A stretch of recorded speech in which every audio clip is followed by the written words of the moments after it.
Who this DJ Who Kid? Wake and Bake, the mixtape. Into the galaxy. Hold on, who? Don't touch this one. Pause. Let this play. It's my tune right now, man. Brand new Buck Marley, which is Young Buck featuring Kamani Marley. Big tune. Do you mind if I burn one?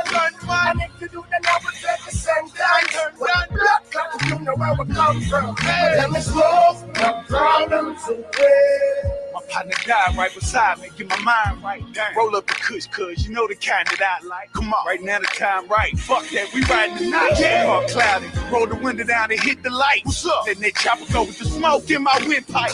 Sending pounds to the pin when they sing kite. Hey. I'm like, bitch, get it in, make sure nobody's inside. Roll my problems in the blunt and dumping ashes. For real, she turning her nose up every time she passes.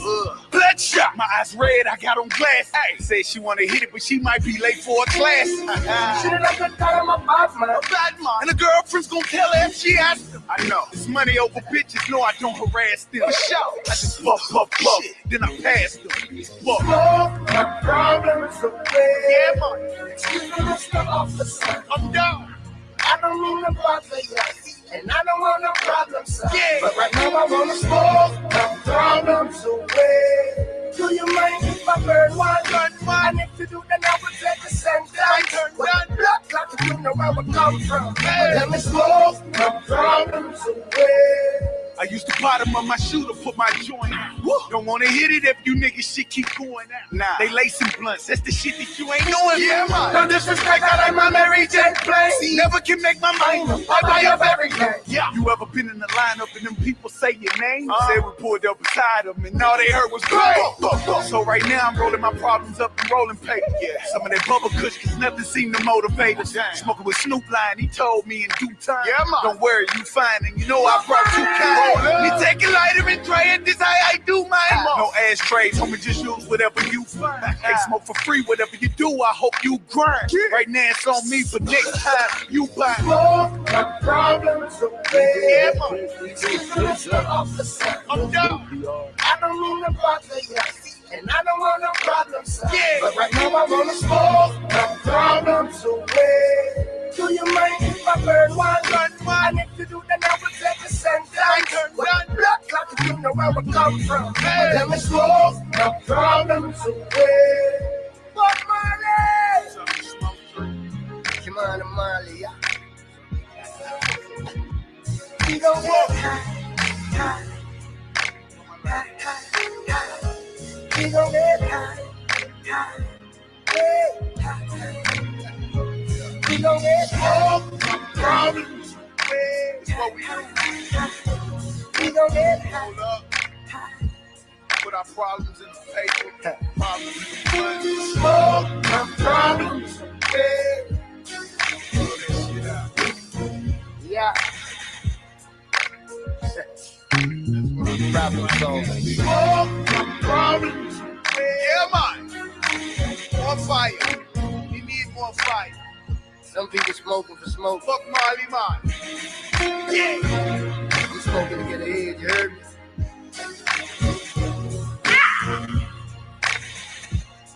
Yes, sir. We gon' get high.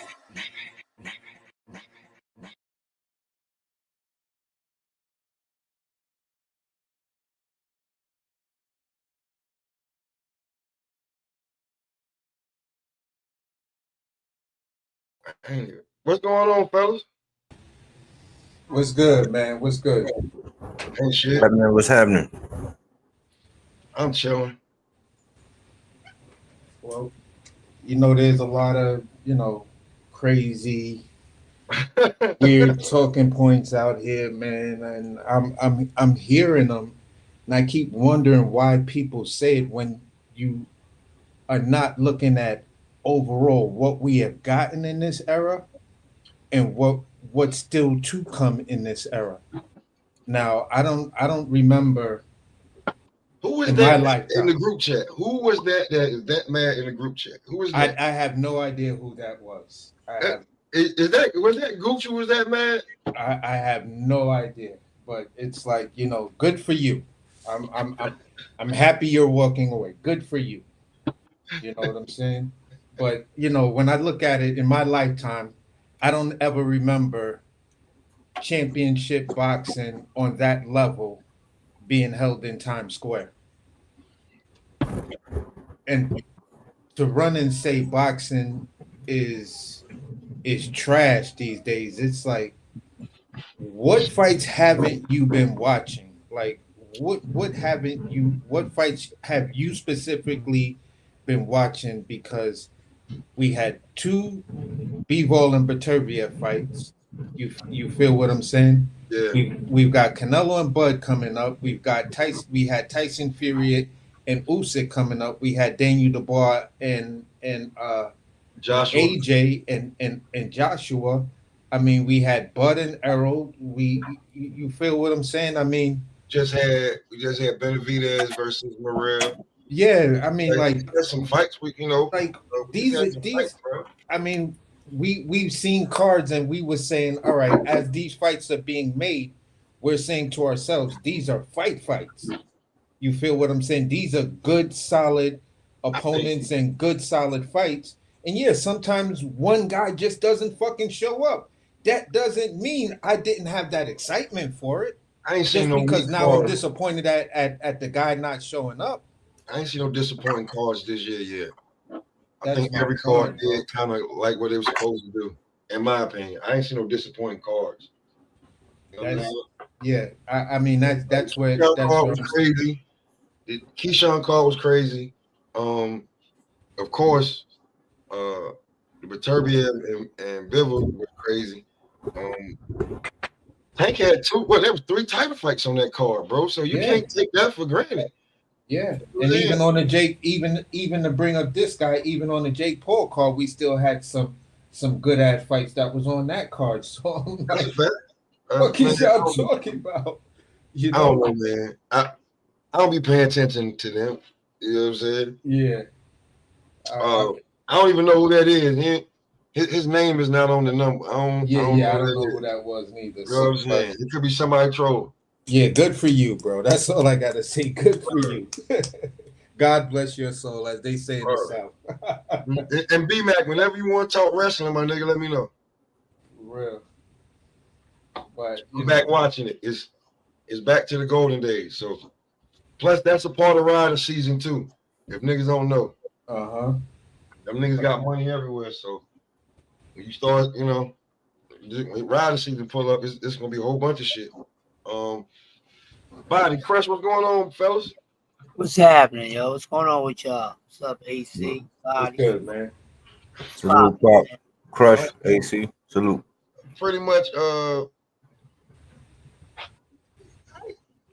it ain't been too much boxing. It's like, everybody mad, upset, got their opinion.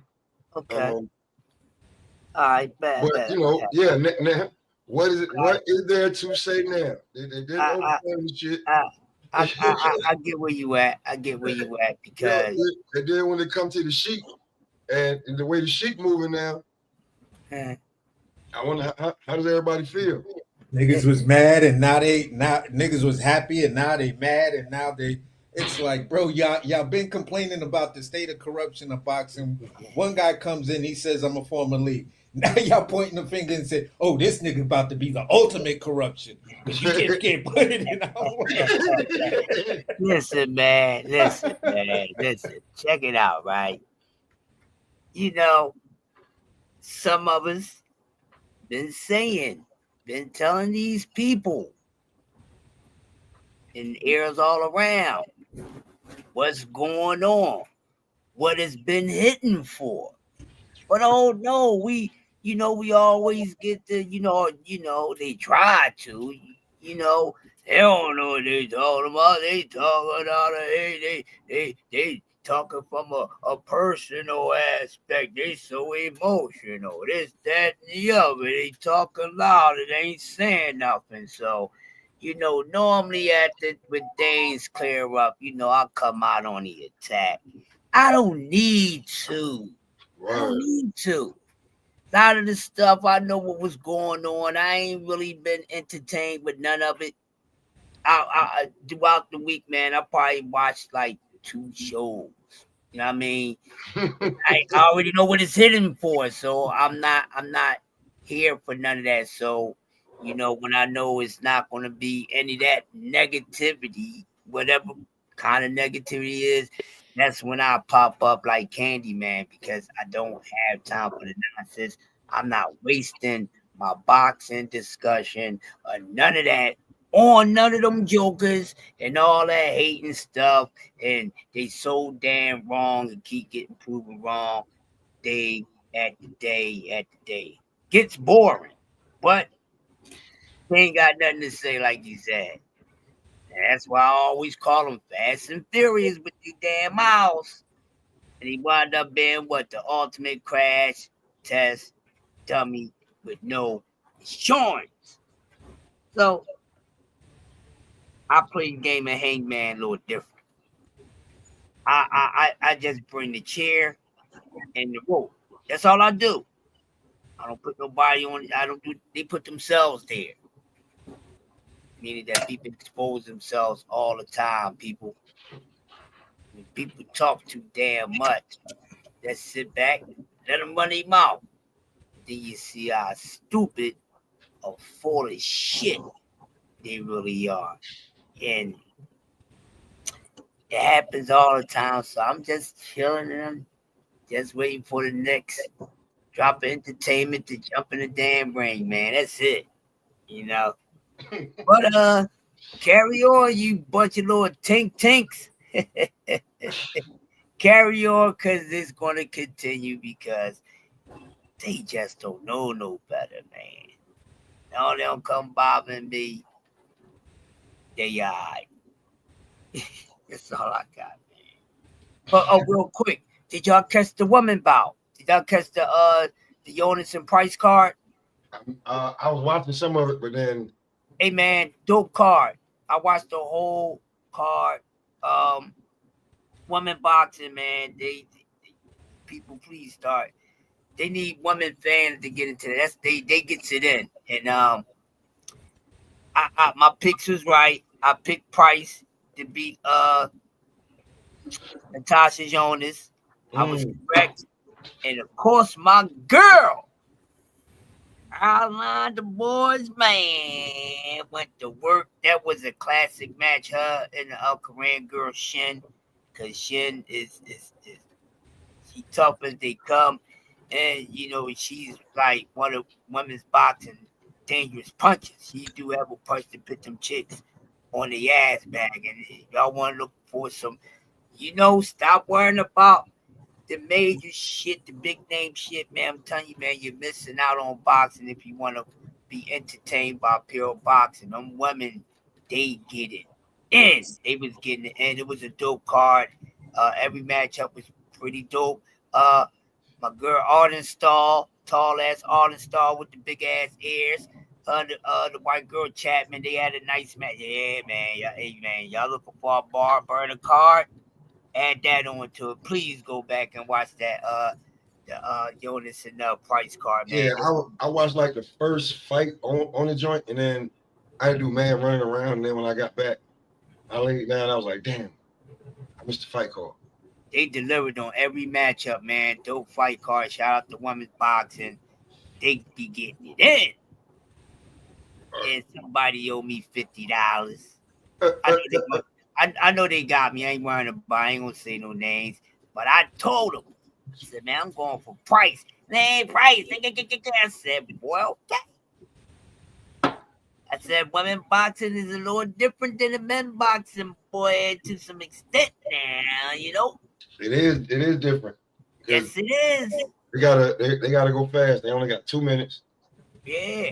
They only got 2 minutes, and they gotta make that shit count in them 2 minutes. That's for real. So that's why you're gonna get a lot of those females that only got 4, 5, 9, 10 fights, fighting for belts and getting them that early and stuff like that, because women boxing is not deep enough in depth.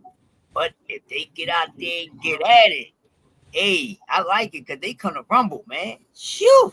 Yeah, like the one fight I watched, the one fight I saw, One of them was 40, the other one was 20. The 20-year-old could not get the 40-year-old up out of there. Trying to think. That's the two short girls. Mm-hmm. Yeah, the two white short girl. white girls. Yeah, the two short white girl. Yeah, I know you're talking about. Damn, what's the fucking name? That was a good matchup too. Cause I'm like, yo, she 20 years younger. She about to get her up out of there. That 40-year-old was eating everything. That's a different bitch. Yeah, that's the joint with is that the joint with one of them had green on? Yeah. Yeah, that was the Irish girl. That was Rug and what's my girl name, man? She Hennessy. Yeah. Hennessy can box, man. And she was hitting that girl with some shit. Yes, she was. And she just kept coming through. Like I was imagining, like, what if you at the house and you be like, bitch, shut up, and then she start coming at you like yeah. That was Hennessy and Shrug. Hennessy nice, man. Oh man. He was hitting her with everything, like good punch placement. I know what popped. I watched that whole card, y'all. I'm telling y'all missing out. Go watch that replay, man. Go watch that replay, man. They was getting it in. Yeah, that was Hennessy and Shrug was the Irish girl with the all green. Hennessy had the white on. The box, man. Yo, these chicks got skills, man. I felt like the older chick is more scarier because you couldn't put her down. You know they cut weight to get there. Yeah. So you catch them at regular weight, and you be like, bitch, who you talking to? And that bitch come at you like this, nigga, your shit ain't prepared. Yeah. Ooh, boy. Because they're cute. Because, I mean, they had cute little figures. You can see it. I was like, okay. Like, they probably cut like 20, 30 pounds a piece. And then I was like, she just kept eating. Them shits was coming here and here. Body was good, bro. No, man. I know a lot of people sick to their stomach, man. A lot of people. Nothing changing? Huh? About nothing changing?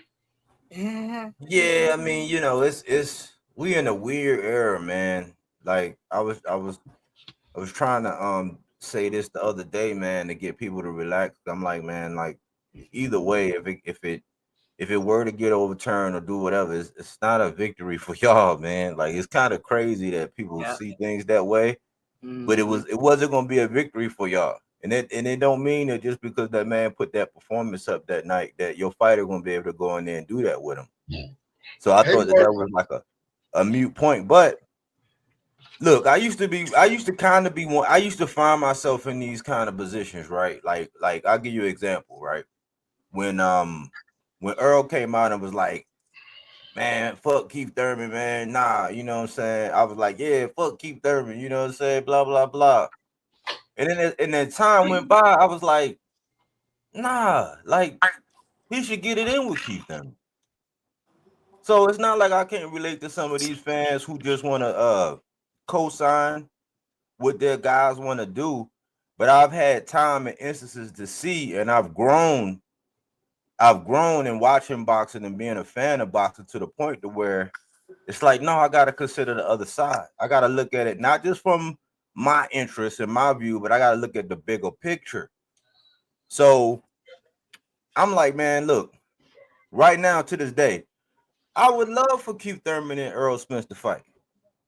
At the time when people could say, oh, you an Earl fanboy, blah, blah, blah. Like, you probably could have said that about me because I was like, yeah, fuck Keith, man. He was playing around and this, and that. But, like, as time went on and I see how I got more in tune with today's boxing politics and what really could drive the sport, I'm like, them two guys need each other. Like, right now, them two guys need each other, but in the moment, you be like, oh man, you just a Spence fanboy because I was co-signed. I'm like, don't co-sign everything that your guy or your guys are doing. Look at the bigger picture. Have your opinion, but look at the bigger picture, and then you'll have a more objective approach to the conversation around boxing. And I'm bringing that up because I was watching this little interview about Keith, right? And the guy, it was only like 9 minutes, right?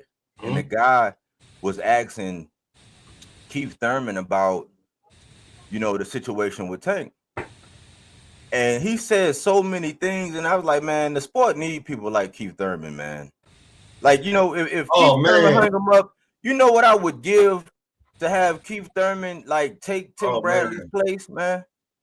Like, listen, you know, I would give anything for Roy to do it, but you know what I would give to have Keith Thurman take Tim Bradley's spot, man. Like, because he dropped jewel after jewel after jewel, and he's like must-see TV. You talking about outside the ring, inside the ring, we don't know yet, right? You better not duck me, son. You better not duck me, son. And he's from Florida talking about son. But like a lot of the things he was saying was like true. He was like, this is what he said about the Roach fight, right? Roach and Tank, to keep it on point, like to get this out the way, right? He said, did he do it but not do it? He's like, maybe. He said, you got to know your parables in boxing. He kept saying that, like he was saying, like the whole protect yourself at all times, and the whole thing when they say you got to take it from the champ and all that, because when you look at the scoring criteria, right, you can judge a fight by the 4 scoring criteria, right? Ring generalship, defense, effective punching, and effective aggression, right? That's like the technical nuts and bolts of it. But then you got theories like, well, to beat the champion, you got to beat the champion, which is it's not a real thing, but it is a real thing, right? So what Keith was saying was like, even without the knockdown or whatever, he said the knockdown, if that would have been counted in real time, yes, it could have changed. It could have changed things, right? And I heard a lot of people saying that, well, maybe the 2 fighters would have fought differently after that, because you still had 3 rounds after that. You had the 10th, 11th, and the 12th. Maybe both fighters would have changed how they fight, right? You got that aspect of it, which we don't know. Heard a lot of people talking about that, right? But I think he hit the nail on the head to where it's like, he said, well, do you want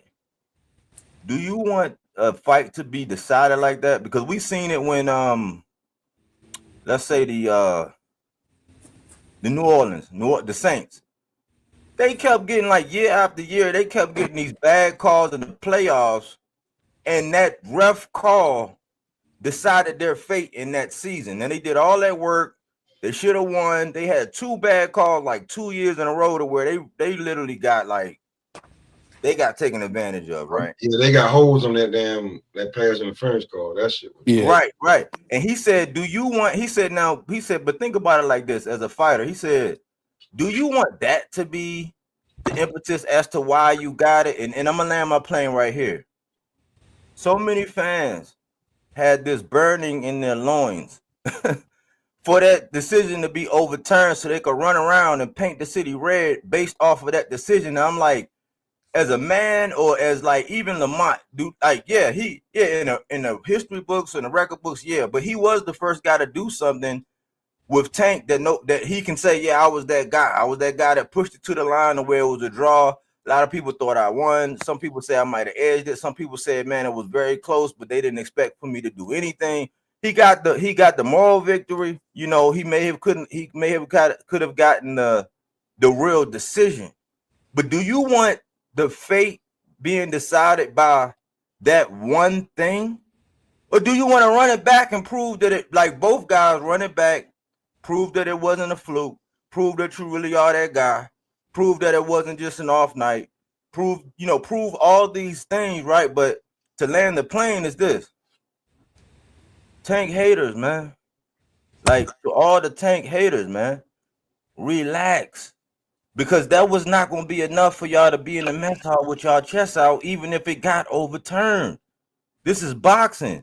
We've seen craziest shit in the ring, that had it been called this way or had it been done, like even with the Gary Russell and the Lomachenko fight. Nobody talk about how Gary Russell really dropped that man. When it comes up, either one, nobody ever brings it up. But when it comes up, they try to say their feet got crossed. Now, when you go back and you try to look, you can barely find any footage that'll show the actual knockdown, not from a close perspective where they don't show the feet, but the feet never crossed. The outcome of that fight would have been totally different had that been counted. And we've seen it other times with real knockdowns where somebody got hit and they went down. Not a punch was thrown and landed, and then it was a delay, other than a body shot, because body shots do have delayed reaction. But where punches landed and then somebody take a knee because of something technical, some equipment malfunction or hair or whatever. Like we've seen that. But I'm just telling the Tank haters, relax, because this really exposed a lot of people, in my opinion, because in their eyes, a loss or a draw or any kind of adversity Tank fight, they see it as a victory for them, which to me says that you're not true boxing fans. And I'm gonna land right there. Okay. Hey, salute to everybody on the panel. Salute, Pop. Can y'all hear me? Salute. Yeah, you crispy. Yeah, man. No, salute to Body. Respect to the brother's opinion. I don't really have nothing to say about Keith Thurman. That's not even my era of boxing. That whole Spence situation, I'm gonna just leave that alone. Like Keith Thurman, I know he's fighting on the 12th.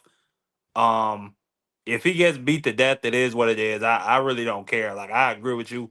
I think he's really entertaining when it comes to talking and being in the media. And if he were to start a podcast, he would probably run the boxing podcast media space. So yeah, you know what I'm saying. I don't really care about the fight. But this Tank situation, I'm not surprised. I'm disappointed, but I'm not surprised that the New York State Athletic Commission came out with this decision. So two things, and I heard what you said about the Saints, and what I'm gonna say about I don't agree when it comes to changing decisions in football and basketball, and it's different from this Lamont Roach situation for a couple different reasons, but mainly, even if the Saints have been given that pass interference call, you can't just summarily give them the game at that point because they still had to go in and put the ball in the end zone, and you never know. It could have been a possibility that I think they played the Rams that year. The Rams could have stopped them. The Rams had a killer defense. So I think the situation is different. And then in basketball, like we see blown calls at the end of the game where a foul call at the rim maybe gets missed. Again, you can't summarily give the other team the game based on that blown call because you'd still have to make the free throws. Whereas in this Lamont Roach Tank Davis situation, it's just a math equation. Okay, and it was clearly a knockdown. The referee himself even counted it a knockdown and started counting. So at that point, it's a math equation. If the referee had correctly I mean I don't even I need to go read the full article on the situation because the referee called it a knockdown, and then I don't know, in the middle of the decision just decided to cancel that. I've never seen that. um I'm trying to think of a situation where maybe the referee thinks it's a slip in the middle of counting, but it's not coming to me. But anyway, like I said, at that point, it's a math equation. If a point is taken away from Tank at the end of the fight, because the fight is a draw, Lamont Roach wins. So I need to read what the New York State Athletic Commission's exact explanation for this was. Another thing that really irks me is they said themselves that the reason why replay assist didn't score the knockdown, and this is their exact words of why, and they said it's a knockdown themselves. The reason why the call wasn't overturned by replay was because there was a malfunction.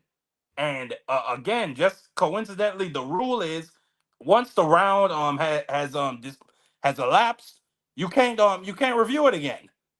So it's a lot of, and then another thing to the brother Body said Tank haters were thirsting for this man to get the decision overturned, and I don't doubt that. There are people who hate Tank and who just wanted to see him brought low. Me, I'm somebody. I'm just sick and tired of the corruption in boxing. We see it every single weekend. Literally, pay attention to every scorecard every weekend. There is one judge that will always have a crazy 117, 110 scorecard. Literally every weekend. It's not no like one weekend, everything is it's every weekend. I've been paying attention to this. And then again, we see what happened last year with Ryan Garcia, and I had a really bad taste in my mouth for how Devin Haney got treated because of that situation. So I just wanted to see boxing do the right thing. The man clearly took a knee. He clearly took a knee. Okay? For as long as men have been punching each other in the face, you take a knee, that's a knockdown. You go all the way back to the 1800s when a knockdown constituted a round. You take a knee, that's a knockdown. So yeah, that's my take on it. I'm disgusted, but go ahead. Right, but can I just come in with this? Hold on, let me, because he addressed me though. Let me just respond one thing. Hold on. Now, when it comes down to the scoring, right? I am of the opinion that the knockdown should have counted, right? It's part of the rules. So I think that he should have been awarded the knockdown. You know, the commission came out and said that it was at the ref's discretion or whatever, and the ref decided to do whatever. So I am of the ilk that it should have been counted. But we've seen crazy things like it was a scorecard in the Ryan Garcia fight where it was a 10-10. They gave him a 10-10. Sometimes even with a knockdown, they'll do that and the scoring be funky. My point is, and you say it is different. Yes, it is different. But the key point to what I was saying as far as what Keith Thurman was saying about the fight is that you don't want to do you really want to win based on a decision like that in that scenario? That's why I brought that up. But in this case, that happened in the 9th round. You still had the 10th round, you had the 11th round, and you had the 12th round. And we all know that when a boxer feels like he's winning or one boxer feel like they're losing, it changes the trajectory of how their performance are after that. Maybe they say, all right, well, I need to coast, or maybe I got to go out and do something. Maybe I have to take more risks. We don't know if in both boxers' mind, had they known that, yes, that was counted a knockdown, and this is what the scenario is, how those last 3 rounds were. So I'm not arguing that it should have been a knockdown or shouldn't have been a knockdown. I believe that, by the rules, it should have been, because that's part of the rules. But it was the ref's discretion. We don't know how the rest of the fight would have played out, is what I'm saying. And I do know that Tank haters, I actually was walking around and they're real sick right now because it didn't get overturned. That's a fact. Because they still crying right now online. Everywhere you go. That's the talk of the town. I just wanted to come in real fast and say it like this. The corruption of boxing has been around since boxing has begun. If you're just coming into boxing within the last decades or whatever, it is what it is. You're not coming into a situation that's brand fucking new. We can go back to looking at many fights and legendary fighters who we say, I believe he lost this fight to this one, but he got the decision. You feel what I'm saying? But we didn't have an outlet like social media that we can go on and then air our grievances with the scorecards or anything. You feel what I'm saying?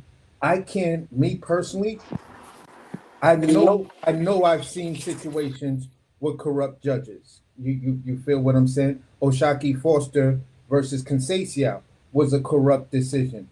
But at the same time, when I'm looking at the fight, I can see where these judges made that decision. If I clear my mind of what of certain things and say, how did this judge score the fight? When you're in competitions, right? And sometimes people don't realize this. And I'm going to say the realest thing that may ruffle a couple of feathers here. When you're in a real competition, judges do have fucking preferences. That's what we got to understand. Judges do have preferences. Some judges want to see a technical fighter like Shakur, and they'll judge the fight like that. Some judges will be like, I don't give a shit about that technical bullshit. It just makes my night even longer. I want to see the guy who's pressing forward, throwing punches, whether he hits or miss. I think he won the round because he's bringing in the action. Then there's judges that want to see a combination of both. So if a judge has something on his card, it's not my place to say, oh, you're corrupt, unless you said something corrupt before and after that, like that female judge who had an issue with black fighters. That bitch should never be allowed to judge shit. But if it's just a regular, shit where we have no information on judge biases or anything like that, if this is how they see the fight, we have to also respect what they saw and their preferences. Now, eventually, everything that I'm saying is going to fall on my lap and will be challenged because it's going to come to a fighter that I really like. And he's going to be in that situation, and the judges are going to score that, and everybody's going to say, well, let's see what AC had to say, because I remember on this one Murderer's Row, he said X, Y, and Z. And that's how we all keep the same energy and stay true fans to this shit. If we realize what happened in the past, moving forward and dealing with shit today, listen, people got preferences, man. People definitely got preferences. And when those preferences come to bear their ugly face sometimes, it is what it is. And if it's always been stated that the actual fourth judge, jury, and executioner is the guy who's in the ring, because regardless of the judge's situation, he has the power to stop the fight at any time. Tony, what's up, bro? Yeah, these motherfuckers be doing backflips like Simone Biles. That's all I know. They should be Olympian gymnastics over here, like the mental gymnastics, especially that dude Body. What I just heard. Oh well, we don't know what his mindset would have been if he would have got the knockout. Hold on. I ain't talk over. Don't talk over me.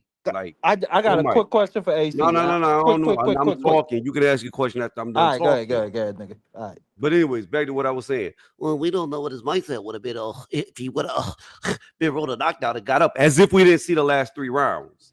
Like, the fact of the matter is, Tank went for the knockout in the 8th round. When he did, he got his ass wobbled twice.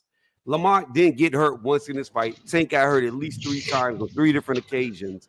The guy that was winning the power punching was Lamont Roach. The guy that was controlling the fight was Lamont Roach. Now, there's one thing. There's gray areas. There's preferences. Hey, hold on. It was hold on. Blue. No. I'm with you. But listen. No. I'm not trying to listen. I'm trying to land my plane.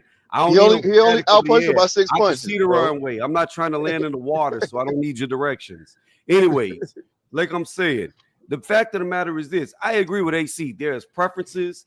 There is personalities, there are viewpoints, there's things that they like, they don't.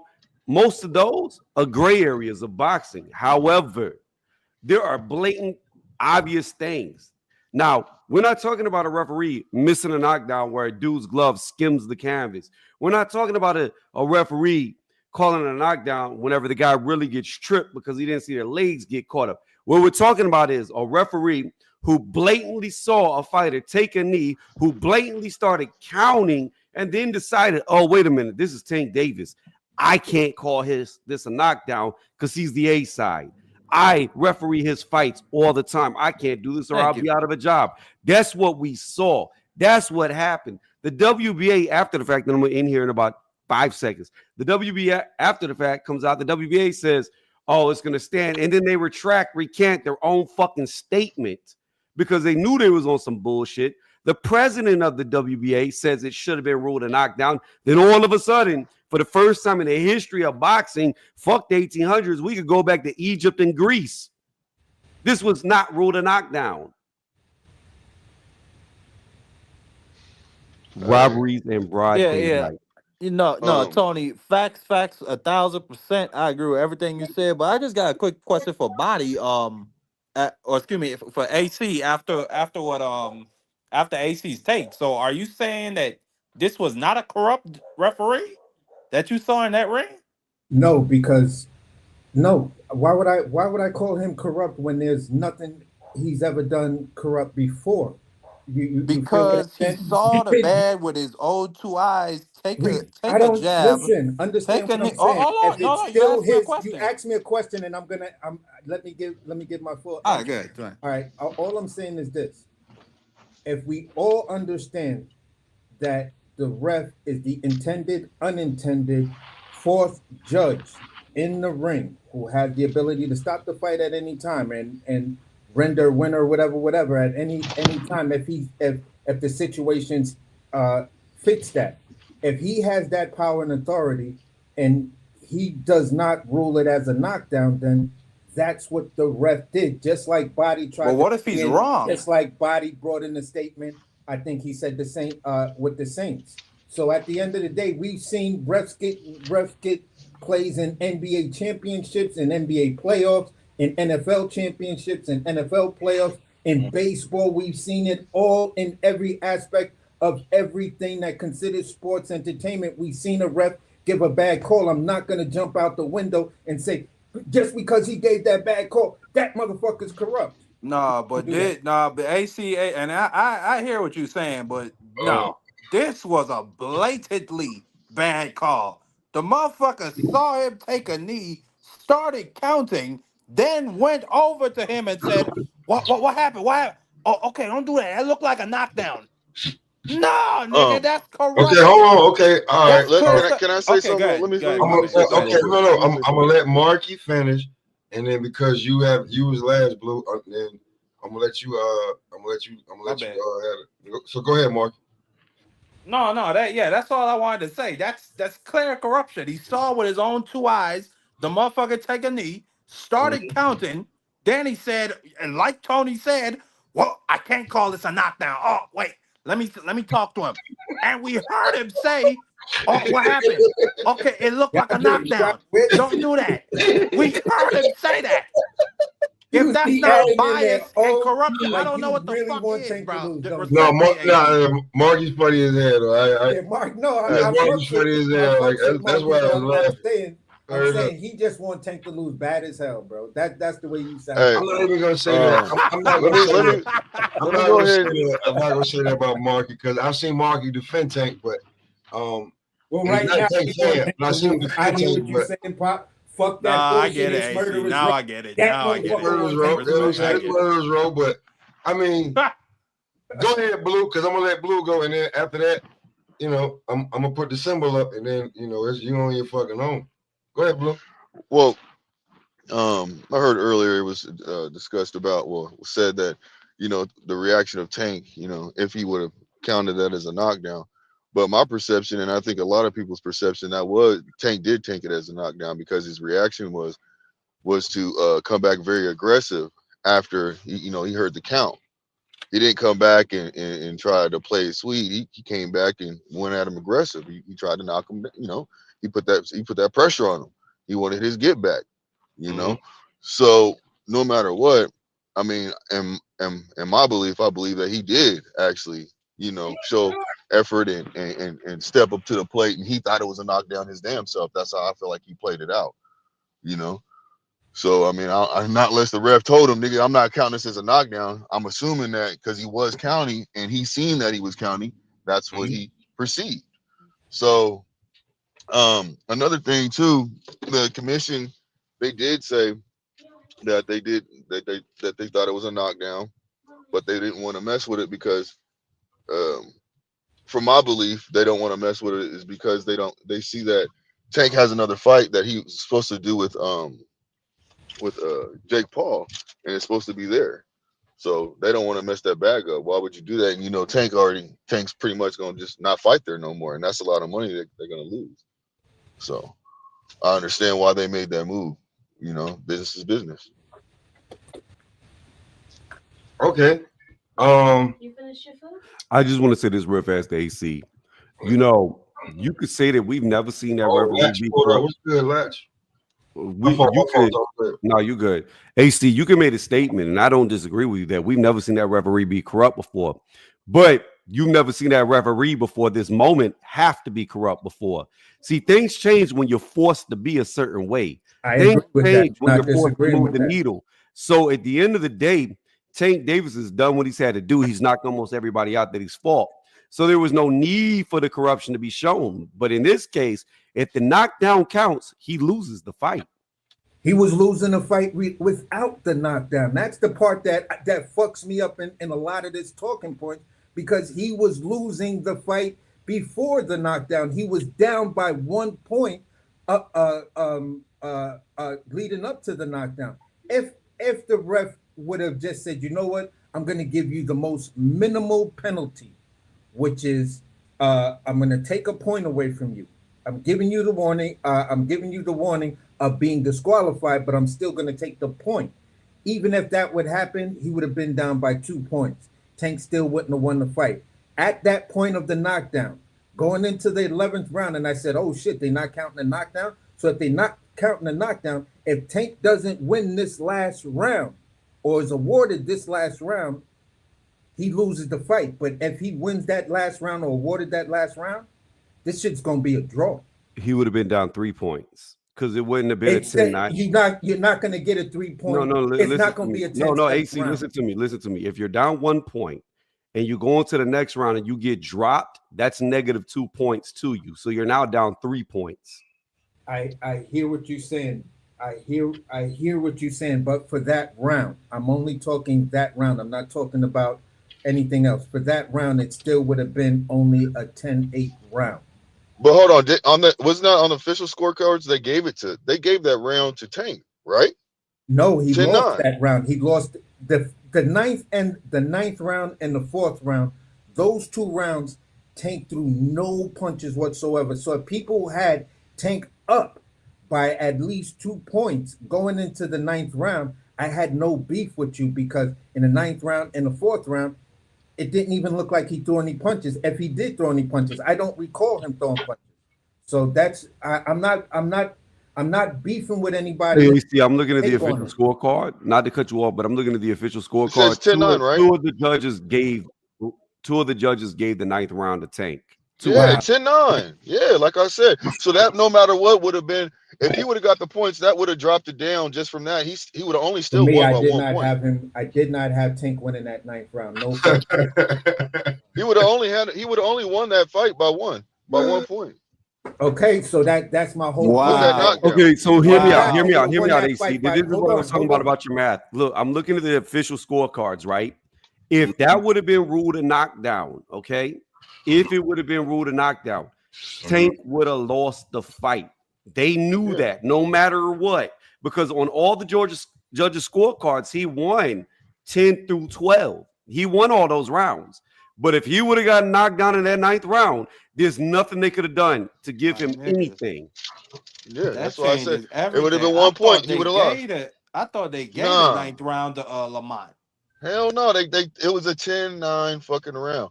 That's why I was tripping. I was like, how is it a 10-9 round when he didn't? It is what it is. That just lets you know. That's why when it comes down to this shit with the Sheik coming out there doing TKO promotions, I mean, I'm not trying to be funny. I mean, I want to see how it goes. I'm okay with just 1 belt. You know, man, everybody fighting everybody. Did you forget about Shiraz? I mean, yeah. When he walked over and said that shit, but that's I see what you're saying. Corruption is corruption. If we're gonna put a label on it, but that is like, I mean, he didn't have no business going over. Somebody else could have went over for him. I mean, you know what I'm saying? They still could have been like that, though. Yeah, but at the end of the day, Blue, Shiraz still should have lost on the scorecards, and it was a draw. Adames beat him. Blatantly obvious that he beat him, and at the end of the day, not only schooled that boy. But I mean, like every goddamn card has. Not only did you have Turkey go tell him the score, not only did you have hold on, y'all talking over each other, man. Yeah, I was. No, my bad. I just said every promotion hold on, Mark. has I was in the middle of robberies. talking. I was in the middle of talking. So my point is this: the corruption is this. I'm not talking about the robbery. You have to look at the whole pie. You have to look at everything, 100% of it. Turkey ran down, told Shiraz what the official scorecard was. I know. Talking to the judges. He talked to all 3 judges, got the scorecards, told Shiraz what the scorecard was. Then the fight goes to decision. And on top of already being told what the score is, now a fight that he clearly lost is a draw. Come on now. Come on. Well, hold on. So let me say this. So that's it. I mean, I see what you're saying. But what if somebody else would have did that? Would we have any pushback? What if the Sheik did not do that and he told somebody to go, hey, look, go over there and tell him to this.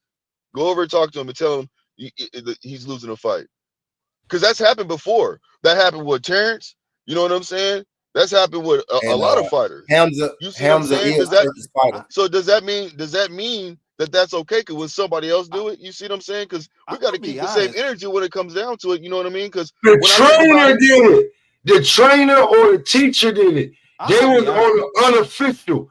That nigga went to the scorecard and like, I know, but my point is this.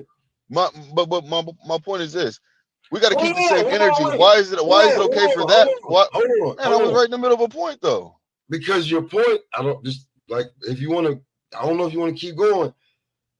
That like the promoter, the guy who's paying for every fucking thing, went over there to his personal fighter and said, well, it doesn't matter. Does that make it? It's still not okay. So he's just as corrupt. How you think he won't be? But Floyd did it with Tank. But that's not my point. But my point is, this is what my point was. He went off an unofficial card. That man went off the goddamn regular scorecard. Hold on, let me finish my point, please. Please just finish my point.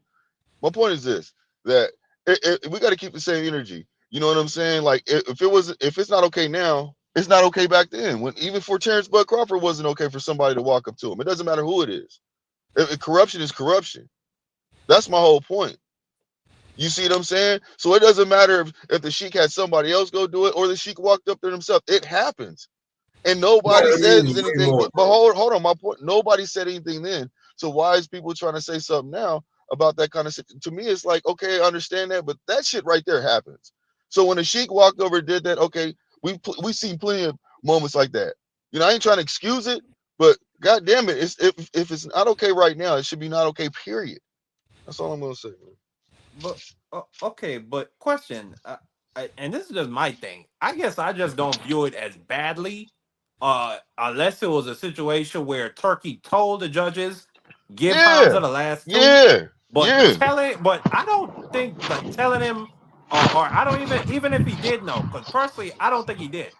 That's just what I think. I think he was just saying his opinion. But even if he did get the exact scorecards, who cares? Hamza Shiraz still has to go win the 2 rounds. So I don't know, but I just don't really care that much. Like compared to a referee looking at a knockdown, calling the bitch a knockdown, then deciding 2 seconds later it's not a knockdown. Like I just don't think. Yeah, it's not the same. It's not the same thing. It's not the same thing at all. So hey, look, bro. I'm gonna say this, and on the Tank thing, and then I'm gonna move on because there are other fighters that deserve attention. I know y'all not gonna like this, but I'm about to go to 5 years old. Nana Boo Boo told you what shit you could do. So see you on the rematch. And now, anything else y'all want to talk about? Yeah, let's talk about this fight coming up in Times Square. Anything else you want? I mean, there's a bunch of fights before then. Nobody's up. Who the fuck is Shordell Booker getting ready to fight for 2 belts against Sebastian? Cordell Booker, bro. Oh, bro, that's how he spelled Cordell. That's how he spelled Cordell.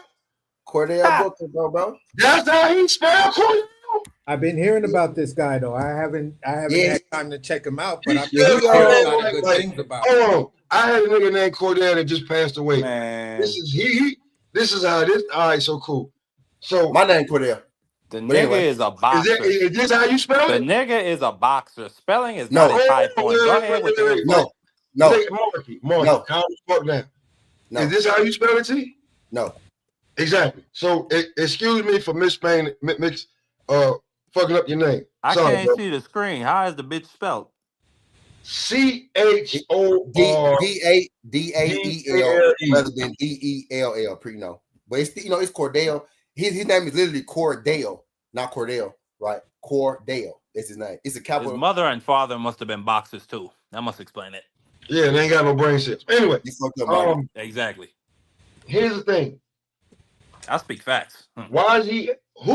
Where was he ranked to be fighting Sebastian Fendora for 2 belts? Oh, he's fighting Fendora? So his 54. Defense, right? He's a replacement in a sense, right? And also, he might have been recommended by the guy that he replaced because he trained with Errol Spence for a little second. You know what I mean? So this might just be a step in that they gave to Errol's sparring partner type shit.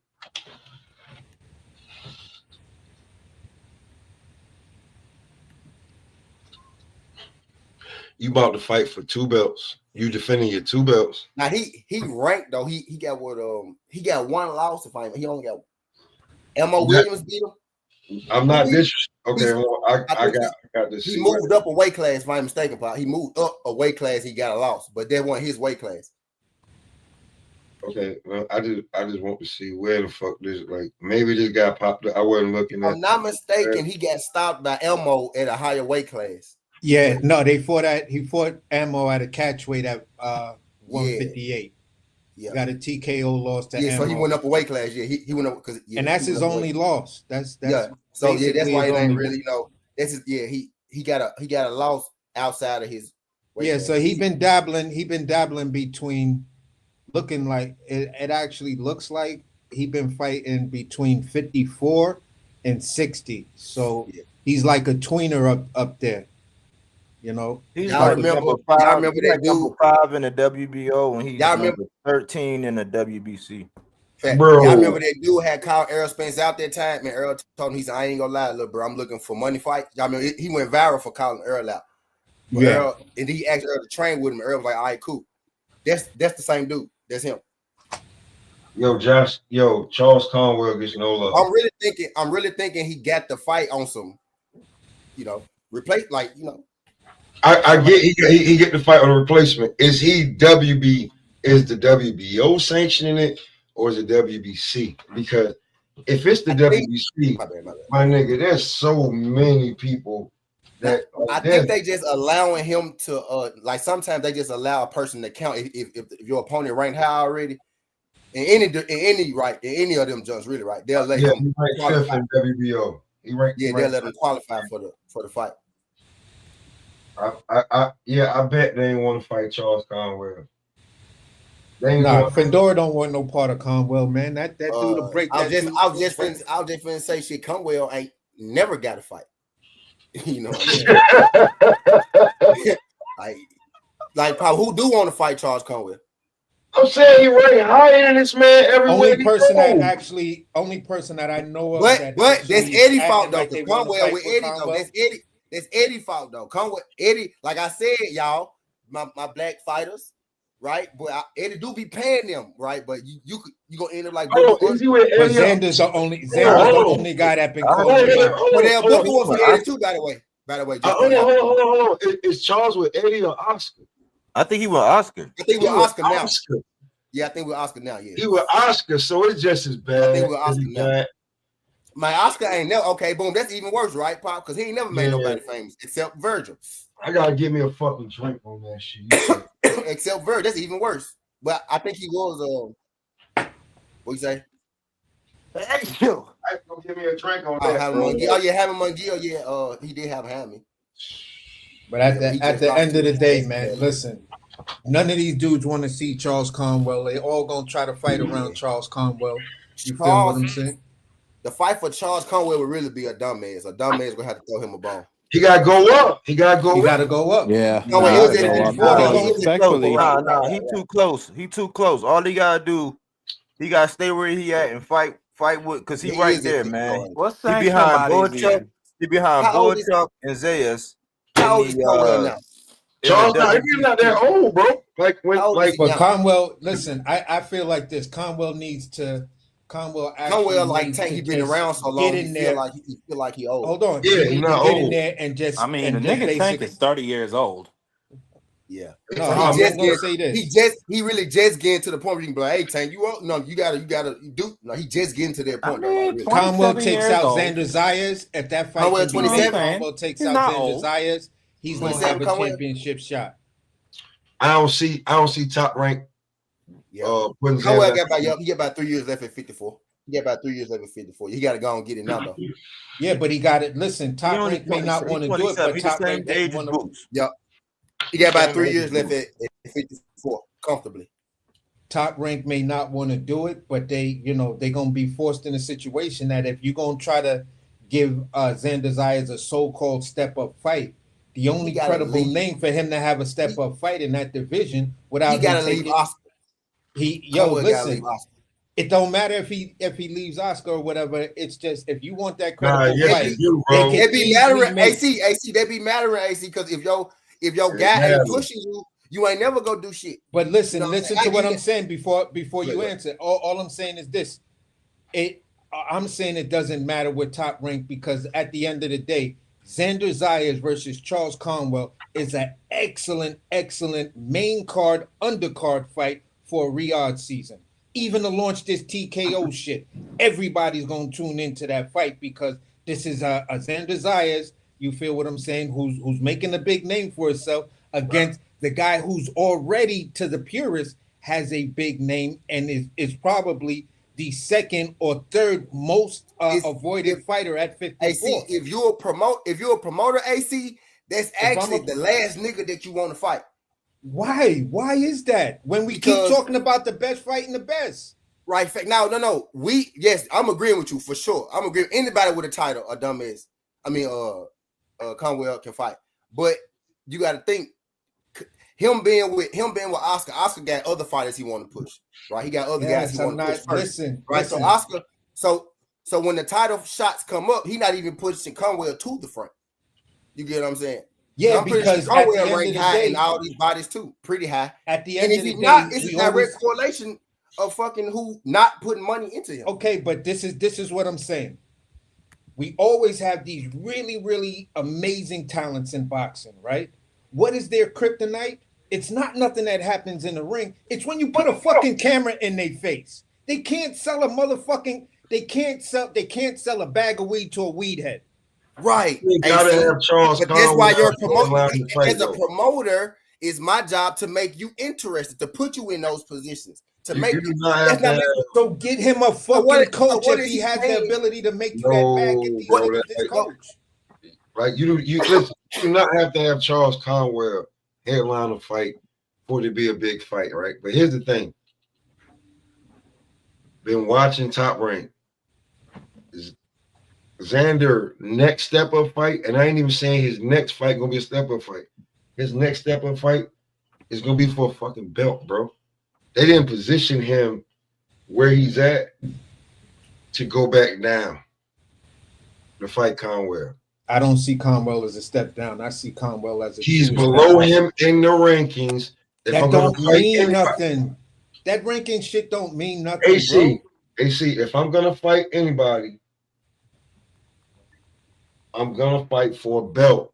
All I gotta do is pay for my guy to be ahead of all the top competition, and that eliminates all the. It's not gonna fucking happen with us. Oscar ain't paid for none of this shit. Charles Conwell did, bro. AC, if I'm not talking about Conwell, I'm talking about top rank movement. Conwell at 54, Virgil at 54. If opportunities come up at 54, who you think got first opportunity to those? There you go. It's Virgil. I'm not disagreeing with you, bro. Conwell is an amazing talent. What I'm saying is his talent, his potential is never going to be reached fucking with Oscar. Because Oscar don't do. I'm not listen, maybe we're arguing some weird ass points. Yeah, but I'm not disagreeing with you guys. I'm not disagreeing with you guys with Oscar. What I'm saying is this. What my only point is this. I hear what Pop said about the rankings, but in this era, I can pay, if I'm top ranked, I can pay for my guy who is actually less of a talent than Charles Conwell. All I got to do is pay him to be higher and give him a big name, give him a decent name fighter, and then the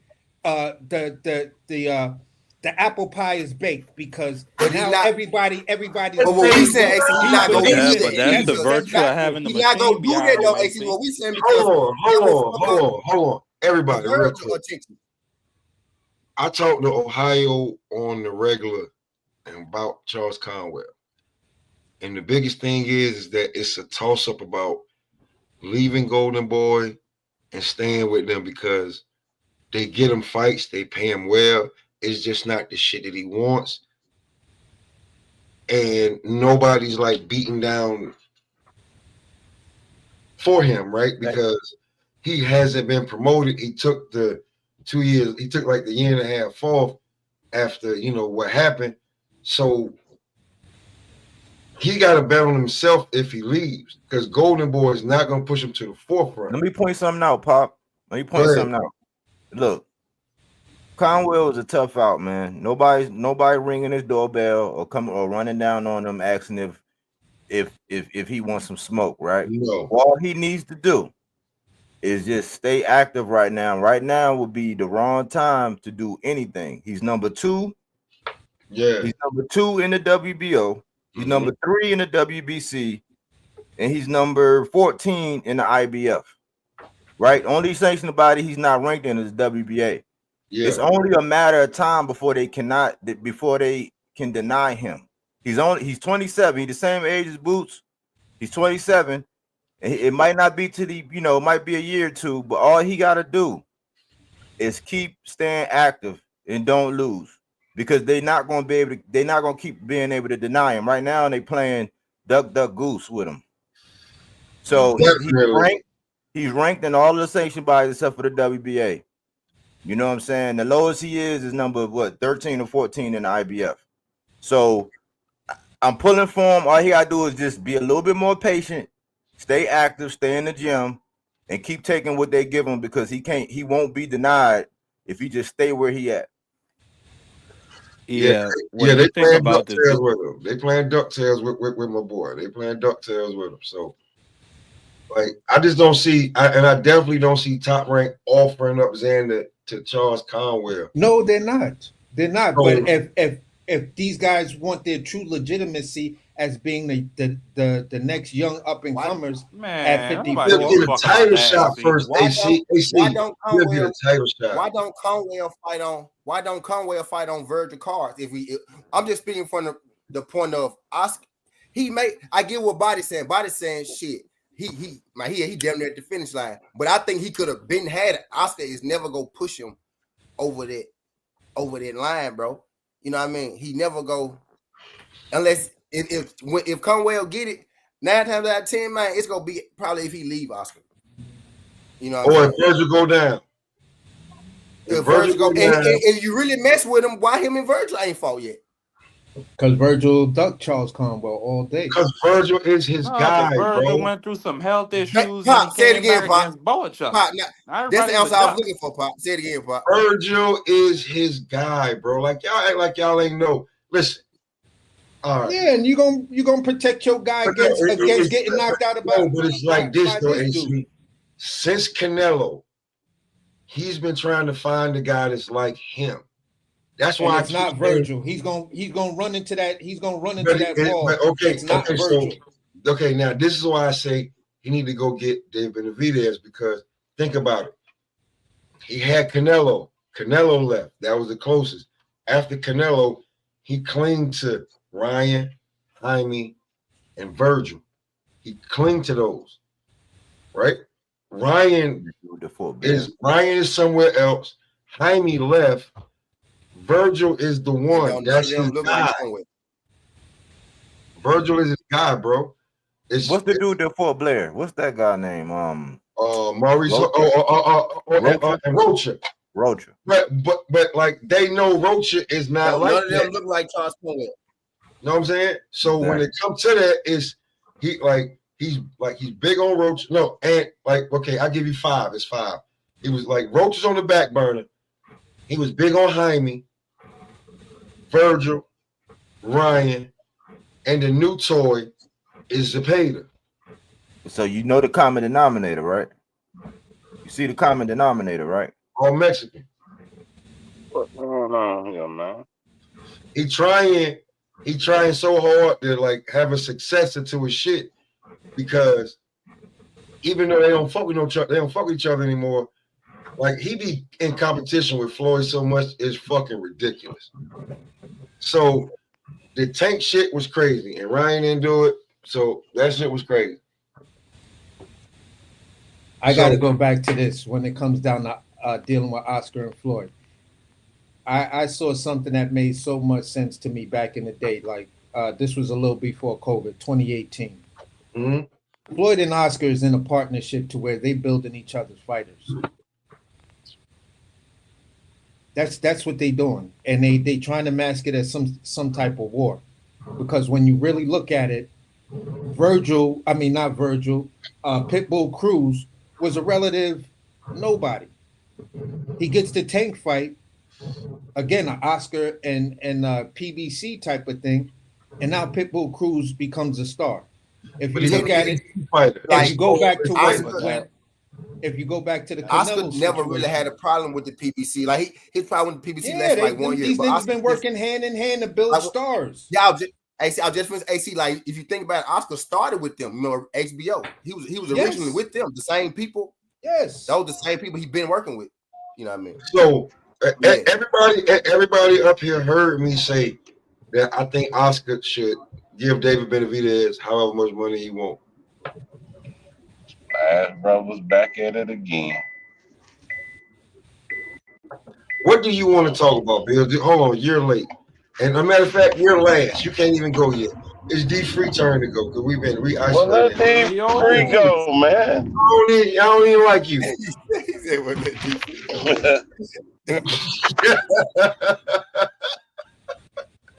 Free was good. What's good? Nah, I hear y'all up here cooking. I was just trying to figure out for if anybody, because maybe I'm wrong, but can anybody name the black champion that Oscar had? And that's all. Got no champions. Floyd Mayweather way back in the day. Actually, I lied. That's all I was Don't saying. Oscar got a Puerto Rican? I think he No, got he a Puerto said Rican. black. Oh, we But talking I'm going to say about he black. got Floyd Mayweather for a short time back in the day. You mean the champion that came over to Oscar? Well, no, I've never seen him build a black champion. If Oscar that's don't build black fighters, man. I know Oscar got a Puerto Earl Rican said that. Earl at said mini that, flyweight. man. That's a Hold black on, man. champion. Earl said that, bro. Like, I know we give Earl hell, but Earl said that, and like when you look at it, this nigga ain't lying. However, how much drinking he did, he ain't lie about that shit, bro. Let's not hold on. Wait, you know what? I can't. You know what? I'm not even gonna allow this conversation to keep going. When we had Blair over here, and the first 2 episodes, Blair told us what the fuck was going on. So stop this shit. Stop this shit, bro. Stop it. Stop it. He lost the Rocha. Black fighter that was signed Maurice Hooker. Bro, he lost the Rocha. Whoop Hooker was supposed to get a Virgil fight, got shelved, and then had to fight to get off the goddamn promotional company, and he still owed $1 million. Let's not act like Blair's not black. Is he not black? Where's Maurice Hooker? Man, Blair Flair is 36 goddamn years old. What happened to Rashidi Ellis? The nigga is in Team Combat League. He's good. Don't worry about him. Talented Blair Flair is black 36 fighters. goddamn years old. He's a black bum. fighter. He Rashidi got Ellis got knocked one out by loss, don't Alexis Rocha.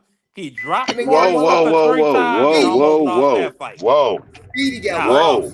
That's why nobody. Hold on. No, because Pop is trying to dress it up like niggas is ducking Blair boxers, bro. Cobb. When they come over because here and they tell you real shit, and then you watch it, and then you see, and then you look. Earl said it. Blair said it. Where are the black? Hold on, wait, bro. Where are the black? Hey, ain't nobody prove he a bum either. Ain't nobody prove that Blair a bum either.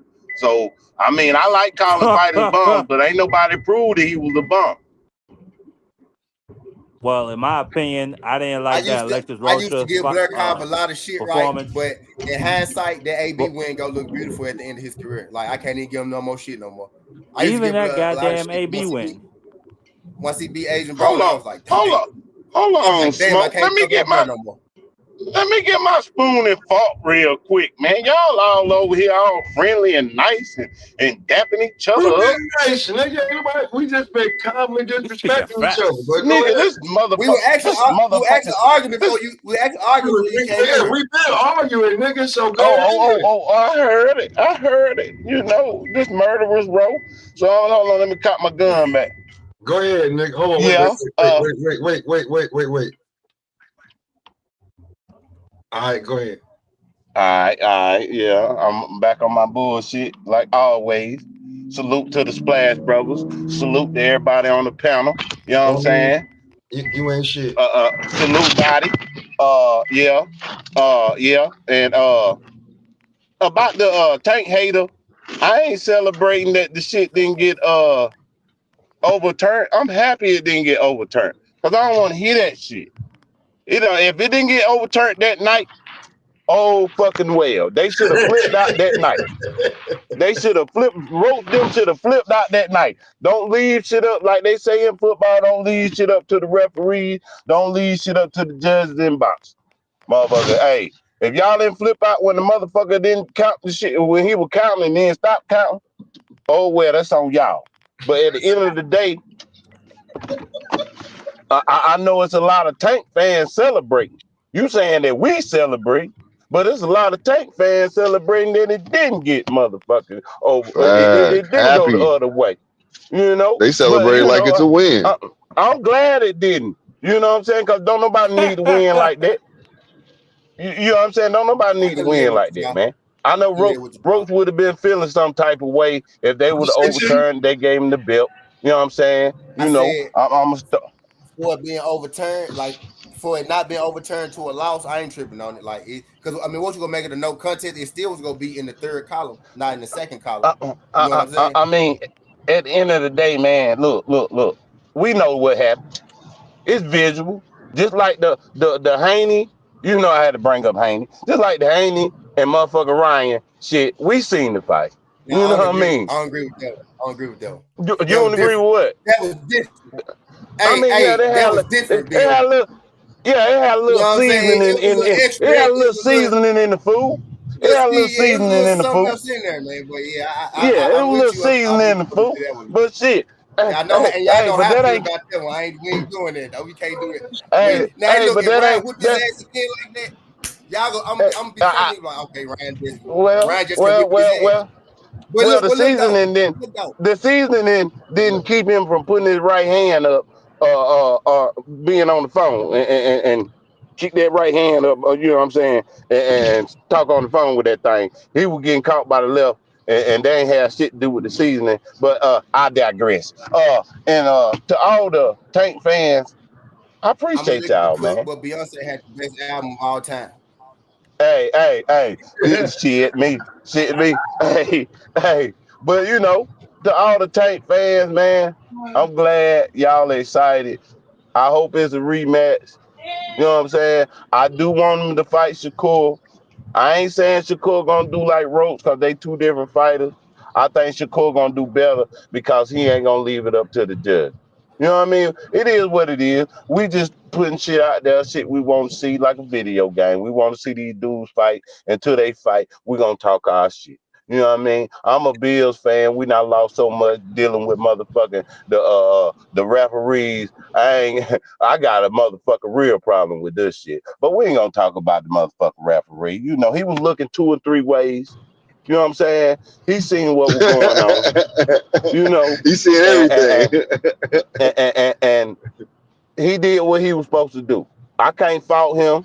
You know what I'm saying? Because that's the heat of the moment. He did what he was supposed to do. Then nobody motherfucking flip out, jump in the ring, and motherfucking raise hell during the fight. So we can't talk about it afterwards. You know what I'm saying? Referee said, "Damn, Tank, you losing? You okay?" He said, "Damn, Tank, you losing? You okay?" They in the heat of the moment, and if they would have counted, and if they would have counted it a knockdown, hey, I'm gonna land my plane. If they would have counted it a knockdown, Tank came out on fire when he thought he didn't know if they were gonna call it a knockdown or not, and he came out on fire. The problem is he didn't want to get rocked a couple more times. And some people say they was friends or whatever. I ain't never seen my motherfucking friend think he gonna hit me while my motherfucking head turned talking to somebody. I tell you that. But we're gonna leave it right there. Hey, you got you what you just said, that friend shit. They said, I mean, a lot of people were saying the reason why the outcome of the fight was the outcome is because they was friends. Hey, everybody friend. Hey man, we ain't about to talk that friend shit. All right now. I mean, but if you grew up with somebody, I mean, I got a homeboy I call every now and then. That don't mean he my boy. Yeah, exactly. I say, what's up, my boy? You know what I'm saying? But shit, I don't trust your ass. Hey, Bills, you've been on the road. Keep the friendship talk out your mouth because we don't want to cook you on that shit. You can't cook me on that shit. You can't cook me AC on that. Because Keyshawn and motherfucking Shakur, they doing that shit for motherfucking promotional purposes. They is not finna motherfucking fight each other before one of them get tanked. That's all it is. AD free. I'm not gonna say nothing. I saw what you did. You should have cut the screen off when you did that. Go ahead. Now you gotta say something. Go ahead. I see your face. Go ahead. You listen from the crook to the cop. Come on, say something. Go ahead. I see it. Hey, all I know is I want to see what happens when these guys are in position. Because I hear them talking. Oh, I'm not gonna fight him. That's my brother. This and that. What's gonna happen when they in position? And I think one of them gonna move up. I asked you, Bill. Hey, I'm gonna tell you like this. If they in position to fight each other, I think they're gonna fight each other. And there's money on the line. I don't think so. They're gonna fight each other. I got one for y'all though. If they don't fight, I don't care what fans you are of whatever fighter, they both gonna go down as a duck. Well, I ain't gonna say they both. The one that said, you know what, I'm just gonna go ahead and move up, or you know what, I'm not fighting him. Whichever one that says it, they going down as a duck. Ooh, D-Free. No, you can't. I'm glad you said that, bro. I'm glad you said that, bro. Hold on. I'm glad you said that. You can't say that. The reason why I guarantee you, they have to talk to each other to come to that agreement. It's not like it's one person, so it's both of them still gonna be ducks, regardless.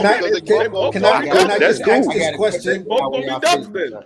Can I ask this question again? Hold on, we're gonna have Scrooge and Donald out there. We're gonna have Scrooge and Donald out there. I just need to ask this question.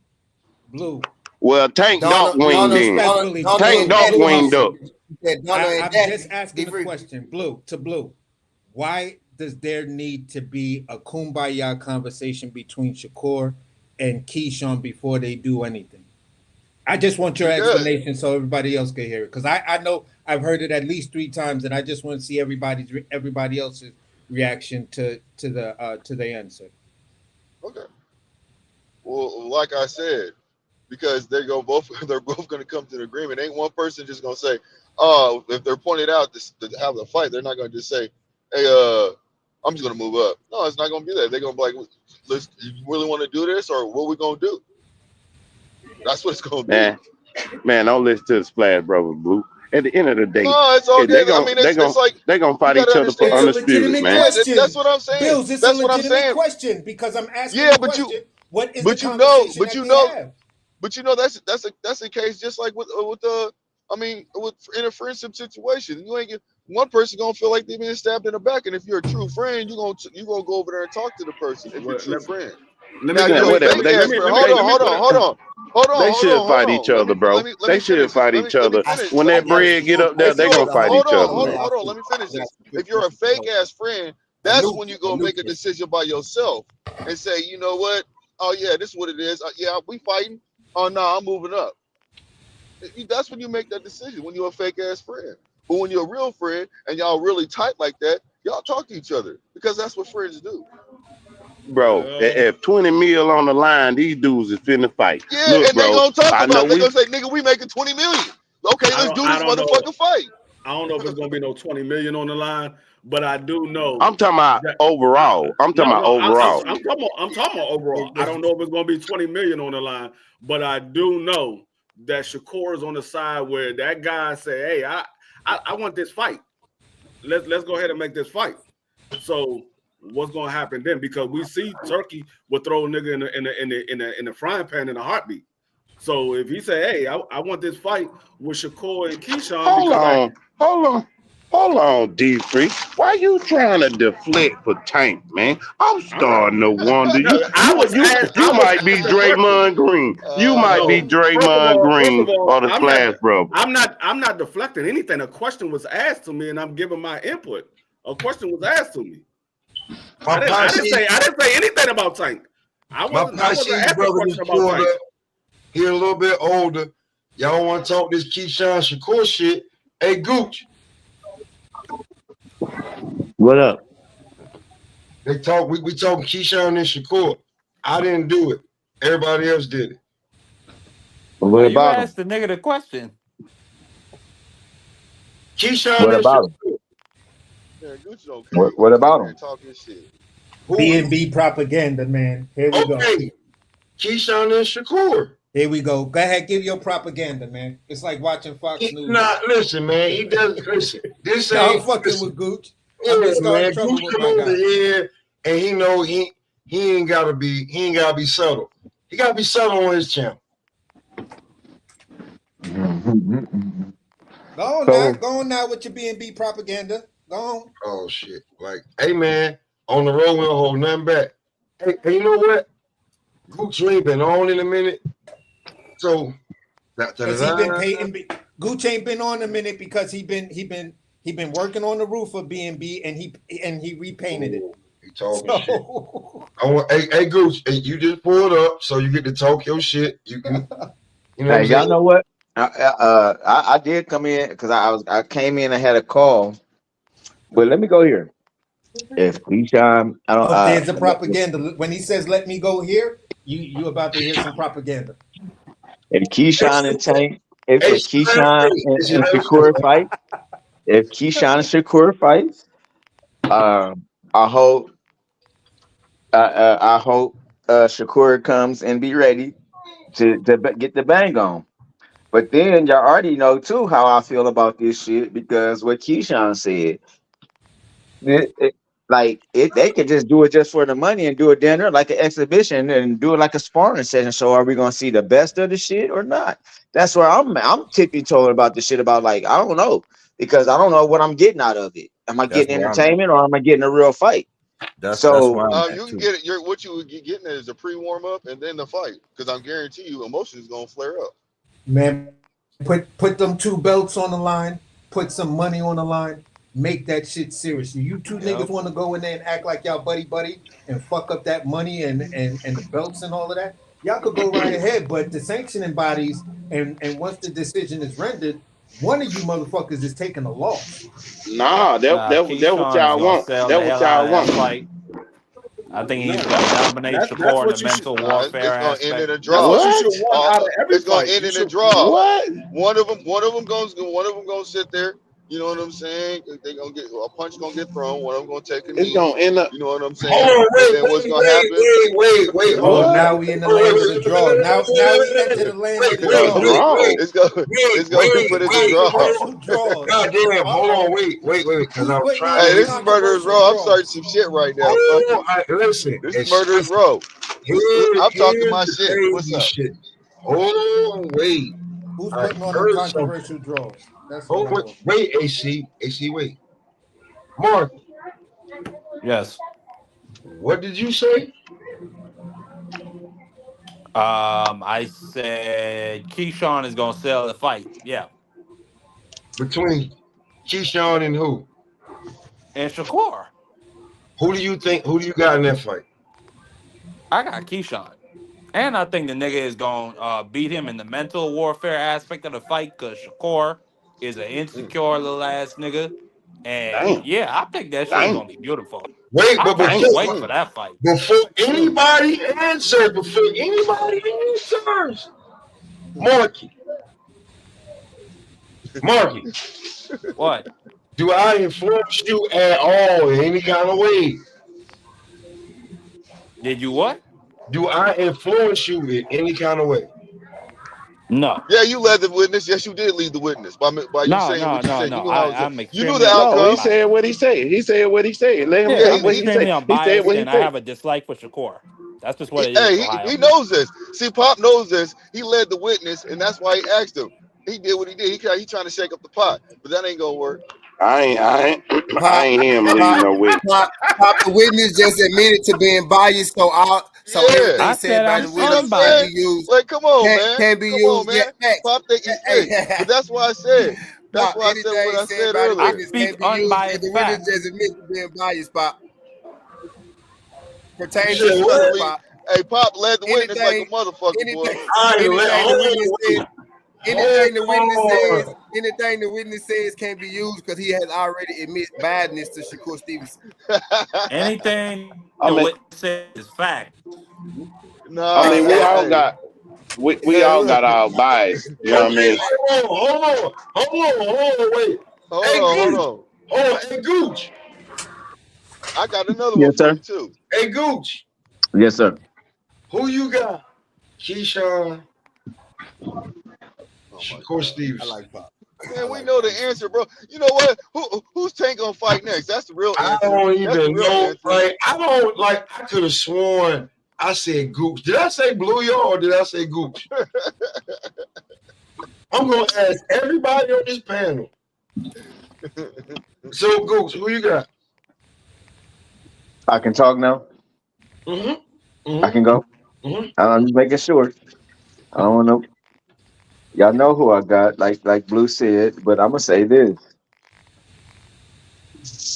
In in the voice of just a guy, if Shakur don't be a runner or a track star, it's gonna be one hell of a fight. But if Shakur be on the defensive, I don't know, bro. I don't know. I don't know how to take this fight now. I know Shakur is gonna. I mean, Shakur is gonna come. I don't know how he's gonna come. So I don't know how to take this fight, fam. So what I am gonna say, I do want Keyshawn to win, but I just don't know how to take this fight. Hey, that's my nigga Gooch. I love your answer, Gooch. That's Listen. This is the first time I heard an answer like this. Fuck what I you know trying Keyshawn to gonna say. win. Hold on, Blue. wait. Because I got 7 more motherfuckers to go through. Groups. Fuck all that, bro. This is like drink champs. If I don't see you take a shot on saying both, you gotta pick a side. Nah, man, that's fucked up. I'm picking mine. I didn't ask But you. Gucci, I'm you gonna come don't back. think y'all don't think Shakur's Usain Bolt style will help him in that fight? You don't think he could win with that style? Marky, hold Wait, on. Go ahead, Goop. Yo, listen, y'all. Listen, I'm trying. Like I Listen, said, bro. There is it's gonna 10. be. Listen, y'all. I don't know Listen. how. I don't know. Can I say this? Wait, goddamn it. Wait, let me just say something real quick. There is 10 of us up here. We are on 2 different channels. Answer the fucking question, please. I have to go through everybody. So Keyshawn is going to. Keyshawn will bring the heat and win. Keyshawn is not beating Shakur Stevenson. Hey, see, I'm gonna get to you. Okay, go ahead. No, y'all forcing me to say I gotta take sides. So I'm gonna take sides. So if you want to debate the shit, go ahead and debate it. But I was forced to take sides, mother jugger. And now y'all know where I'm gonna go. So don't go, Keyshawn is not gonna do this. Keyshawn, because every time AC is one of them that says somebody's not gonna do something besides Terrence Crawford, it ain't been looking good, sir. What you So talking about? don't come out with your chest, beating your chest real heavy. Don't come out beating your chest real heavy and say what's not gonna happen, and then you look dumb. That's all I'm Damn, gonna say. They shooting. Damn, made you look. Go ahead, Pop. I'll let Pop talk. Hold on, man. I just fucking said there is 10 of us on the panel, and we're on 2 different channels. We excited, man. We just excited, Smoke, man. You know what time it is, man. We Get talk about this. everybody, bro. Okay, now. God damn it. Marky and Gooch, that's 2. Okay. Blue. Who you got? Keyshawn, Shakur.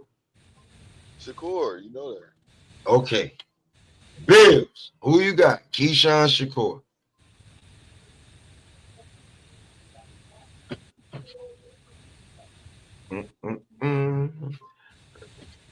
Now his mic don't work. Bills. Keyshawn or Shakur, Bills. Who you got? Who I got? Man, come on, man. Keyshawn, you got Keyshawn or Shakur? I got Shakur by schooling, by technical assassination. By 10,000 meter. All right. Okay. You got all right. Free. Keyshawn Or by or 10,000 meter, man. That's a damn shame. Based on our most recent evidence, I got Keyshawn. Shakur hands ain't strong enough. 3-2. Yo, Pimpin, Frick, T. Keyshawn, Shakur. I got you. Cool. 3-3. Crush. What? He said he had Shakur, nigga. It's 3-3. No, I thought it was 4. I thought it was 4 though. Okay, whatever. How's it 4? No, it's all good. It's all good. Just go ahead. It was 2-2, then Free, and then T. So I think we might have some corruption in this voting process. If I just say so myself, people got preferences. It's even. I think you're the corruption. See, you already said you biased, so market don't count, so it's technically. I'm bullshit. It's just a slight protest. Go ahead. Marky. Yeah, Marky to fuck make sure y'all my up. voice is heard. Go ahead. Marky fuck y'all up, but yeah, Mark, why you Crush? That's really what I want to know.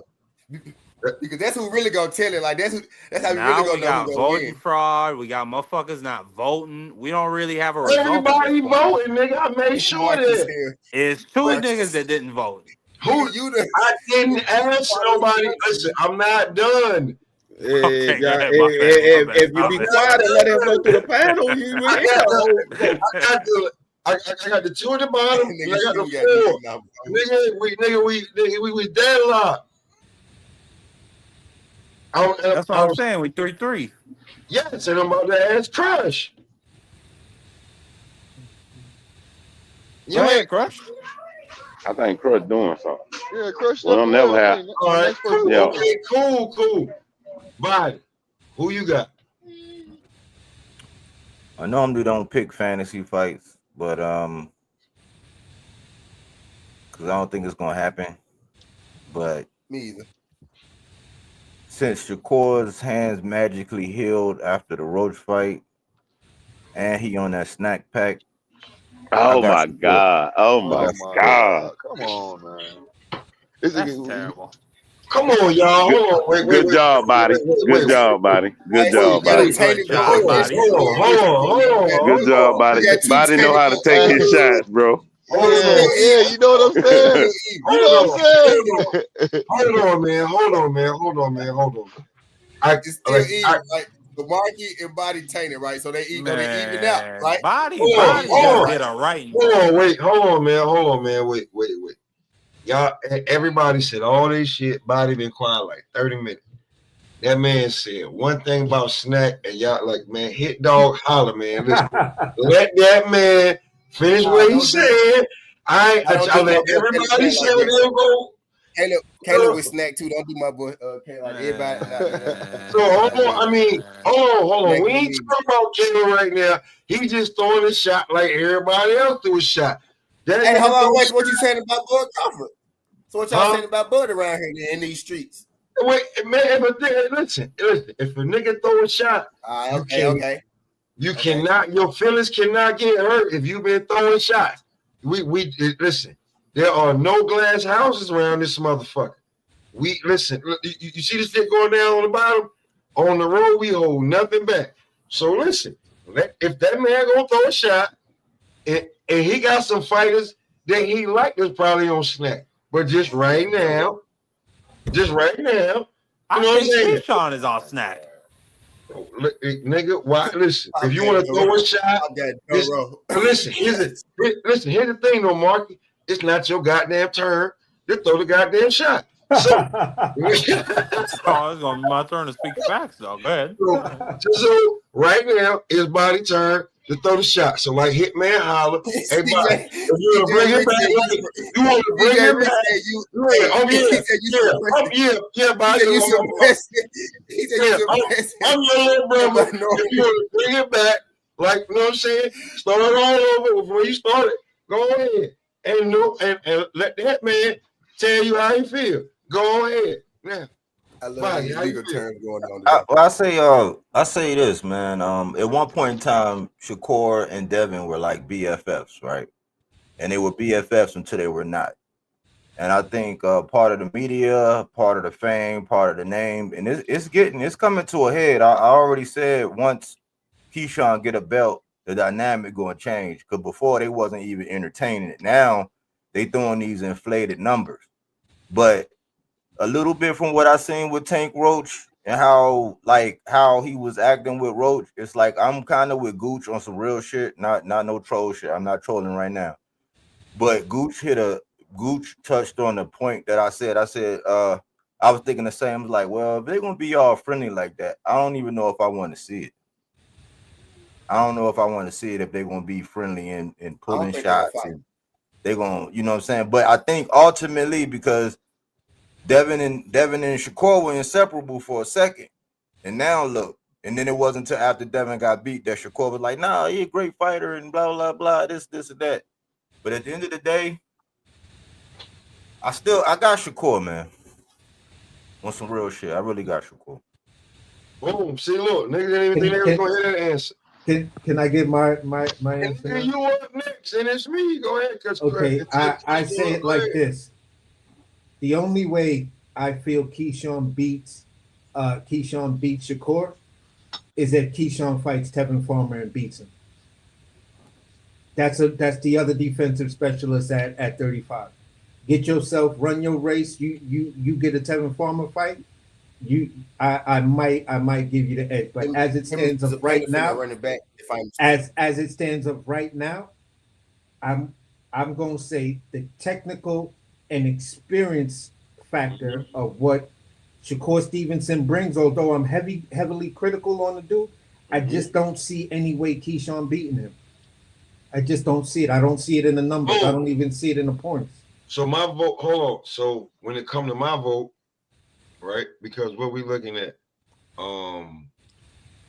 if you depending on your vote, either Shakur go win 5-3 right now, right? Or it's 5-3. It's 5-3. It's 5. No, it's 5-4. No, it's 5-3. It's an invalid.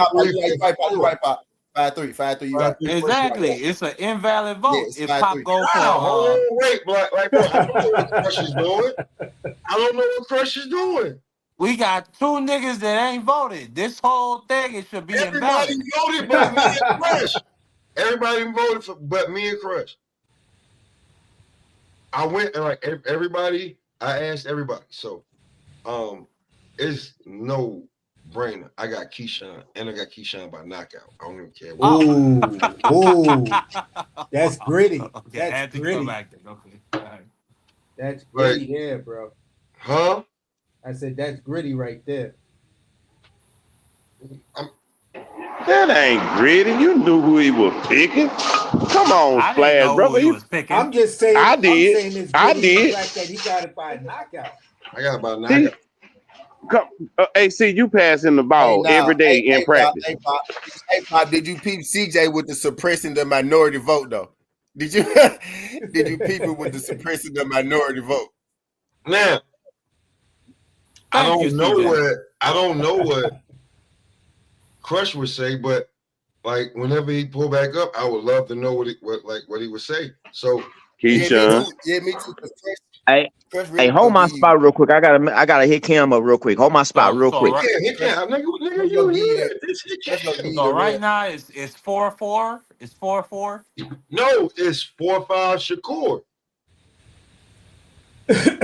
Yeah, 4-5 Shakur. Yeah, we waiting on Crush. It's gonna be a draw. It's gonna be a draw. Like I What we said, saying? Even Lax, I mean, Lax got it as Shakur. Even Lax got it as Shakur. Who all voted for Shakur? Blue, Bills, and Ace. That's it. Body. Exactly. It's 4-4. It's two people that didn't vote. T voted for Shakur. Oh, Body voted for Shakur too? I didn't hear Body. Yeah, Body voted.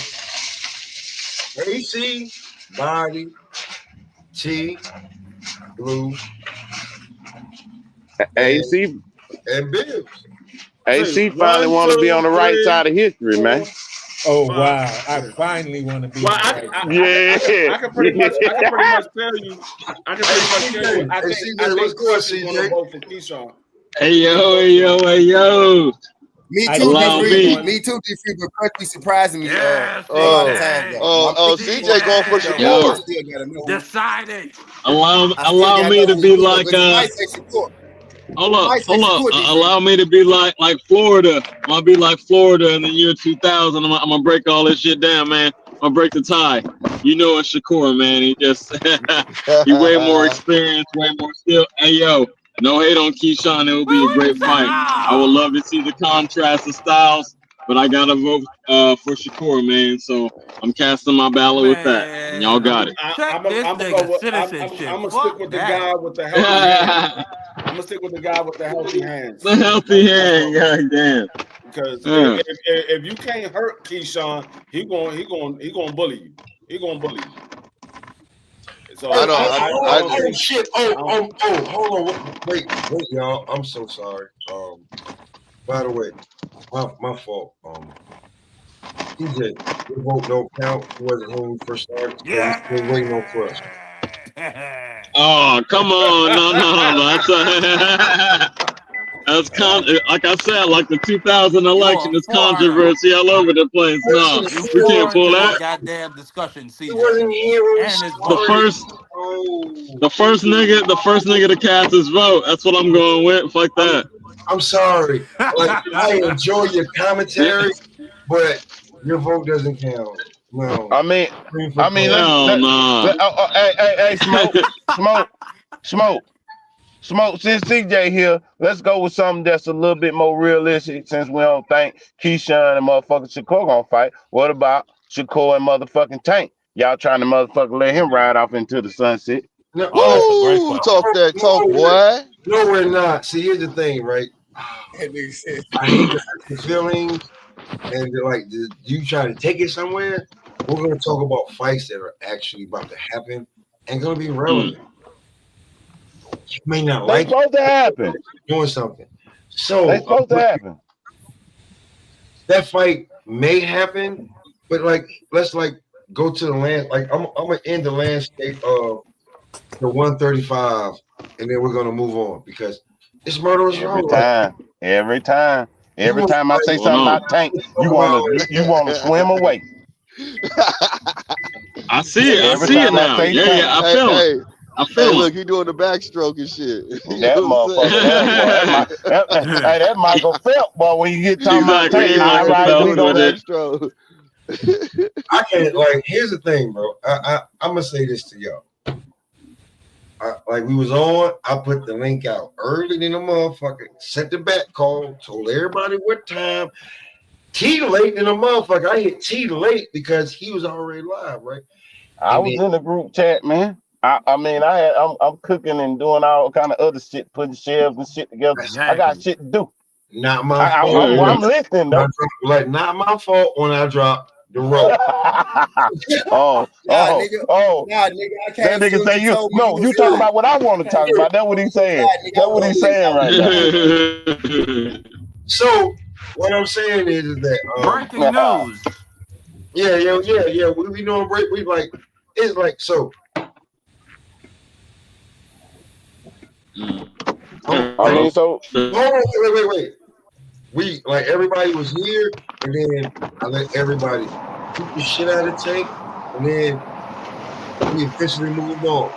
And then everybody came in back, and then they said their piece, and then when they didn't like what happened, they shot the shit out of the tank, and then we kind of moved on.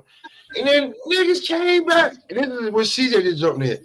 So now niggas want to shoot Tank again because they're like, oh yeah, I forgot. didn't think we shot Tank. I just think we back. No.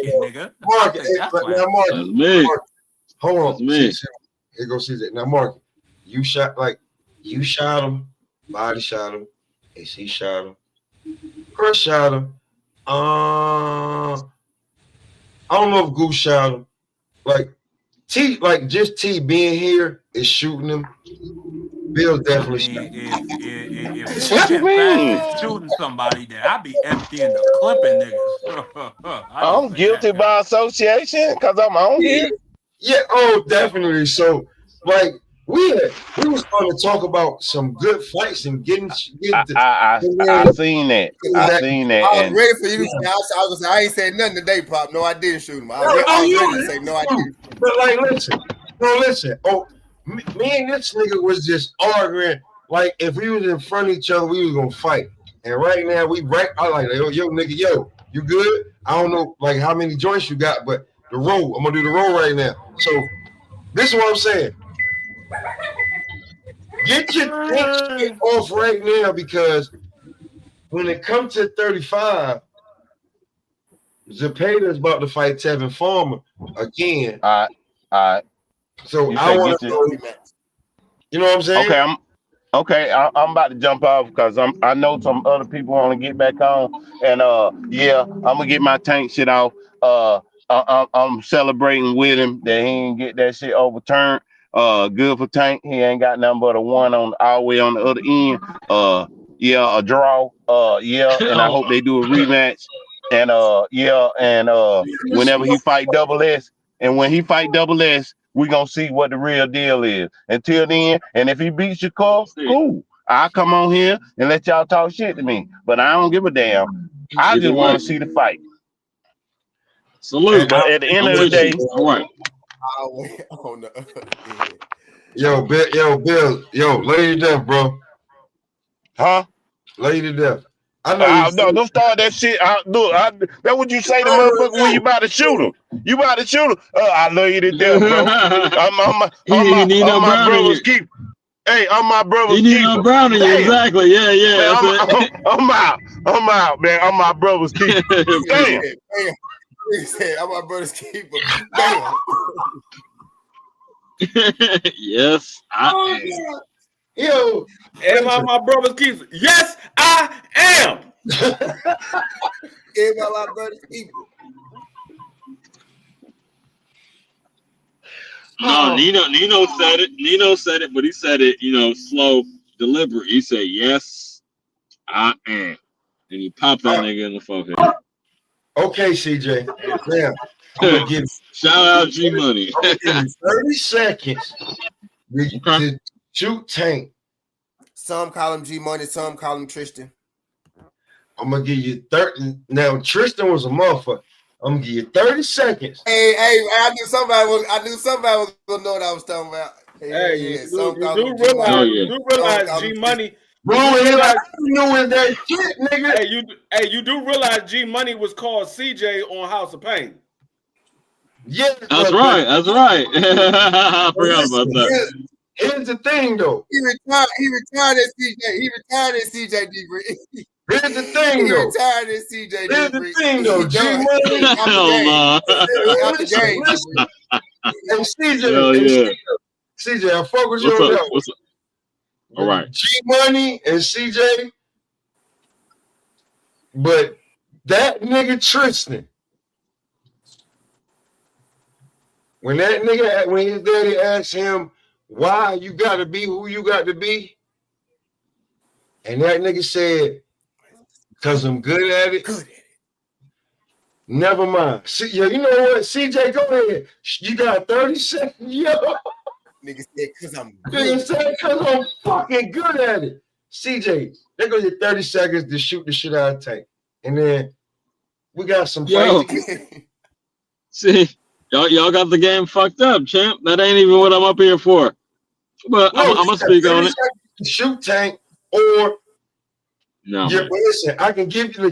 You can give your like you can give your Shakur and what you call Keyshawn, but it don't count. I got to get it from Crush, and if we don't get it from Crush, you talking about the vote? That's fucked up, champ, man. I'm an alumni. I've been rocking with you. Here at the beginning, it like hold on.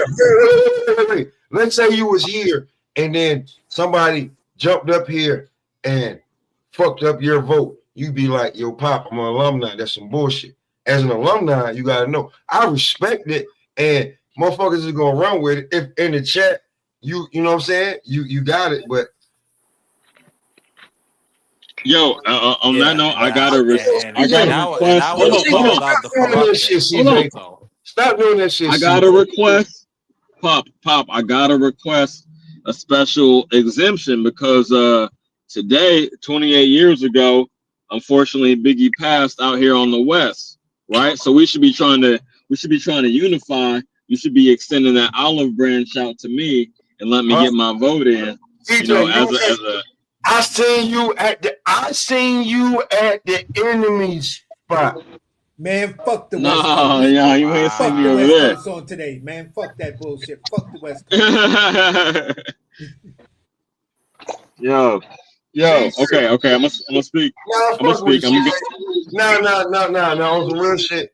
As a content creator, I would never tell you where to go and spit this shit and test it. Nah, but I'm just fucking with you. Like, go ahead, bro. I'm just fucking with you. Like, Man, I mean, basically, like, bro, so I'm sitting here like it's like an extension of Hold on. Y'all can hear me? perfectly. Y'all can hear me? Yeah. Okay. No. Yeah, I'm just get a quick 30 in. Shout out to Food to Pop. But extension of a conversation I was having on another platform earlier this afternoon, saying, "Oh, do you want to see Tank fight Roach next, the rematch, or Shakur?" And I had to say Shakur, and there's my reason. Let's not forget 8 days ago, folks would have said that Tank was cherry picking. They wouldn't have want to see a rematch under any circumstances because Roach was able to step up. You know what I mean? He been surviving since the Jurassic era, man. Since Jurassic Park, Roach been on this planet, so he hard to get rid of, champ. So shout out to Roach. I say that to say this: it's still Shakur because, and especially before fucking Kid Austin had to pull out, folks would have put Kid Austin as a greater opponent than fucking than Roach.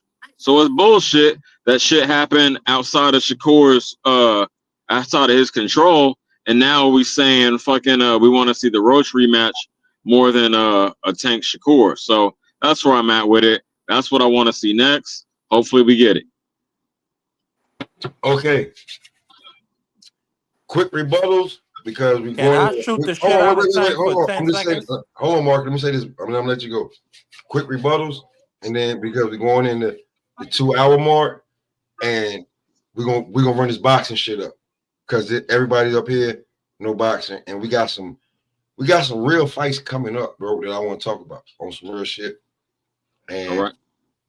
So go ahead, and then we're gonna run it up, and then we're gonna because that's how I feel. So quick, go ahead, Marky. You was first. No, I was just gonna say, the shit was disgusting. The nigga Tank said he had some grease in his eye, and he had to take a timeout. I never seen a champion at that level take a timeout in the middle of a goddamn fight. That was disgusting. It was shameful by what's his name? Drop your I call smoke, him Marky. I Drop your call him smoke. Talk your shit, nigga. Talk your shit. Go ahead. No. Facts. And I can't think of that nigga name, so I'm gonna just call him Cockeye Willie. Cockeye Willie saw the man take a knee. Steve Willis. Nah, Steve Willis, Cockeye Willie, same difference in my opinion. Come on. Okay, the man saw him take a knee. I never seen that before in my life. He counted to two. Then he said, "Oh shit, I can't. Wait, no, I can't do this." Then he asked the man, "What happened?" I've never seen that before. This nigga Cockeye Willie is a disgrace. I'm trying not to be too hard on him, but that shit was disgraceful, bro. Go ahead. I've had my fun. I've had my fill. All right, everybody good? Like anybody got something to say? I give Hey, you bro. good. I give you a Hey, minute. bro. Matter of fact, I give Yeah, anybody. I'm gonna go too I after did see. Gooch. Okay. Wait. Okay. Can I say this? So, like, you get somebody gets a minute because after that we going into boxing and it's no because I'm gonna run this shit. It's a segment. I'm running, bro. We on 2 different channels. We're gonna run this boxing shit up, and everybody up here got a boxing mind. So, Gooch, you want to go? And then you got 30 seconds, Gooch. You got go right now. I don't know what I do know this. After seeing some of the replays and slowdowns from some Tank lovers, okay, the Bray did hit him in the eye. He did also get hit in the same eye that the Bray hit him in first. Then he got tagged in it. Then he got the blinking, and then he took a timeout. But we didn't see the timeout, and so Steve Willis was confused because of the timeout, though. But it's a new rule that you can take a timeout in boxing now.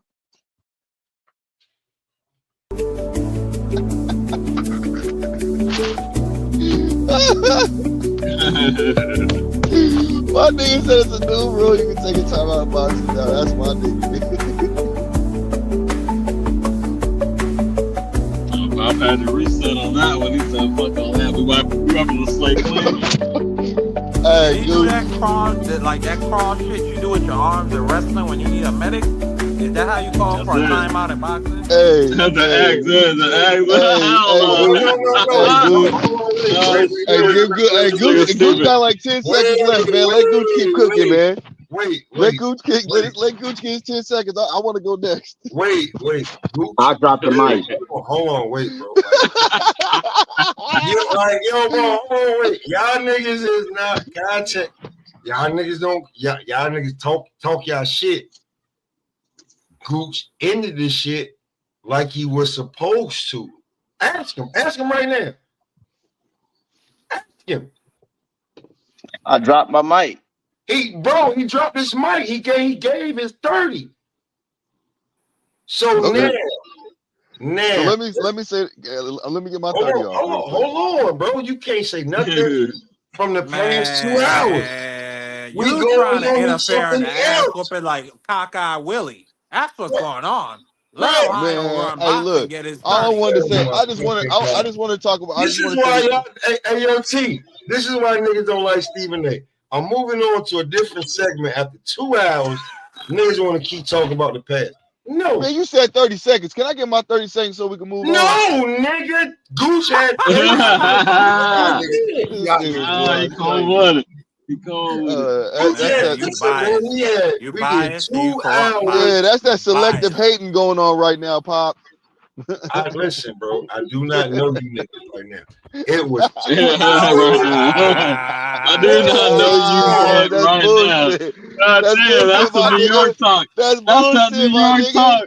I know what I'm about to say, bro.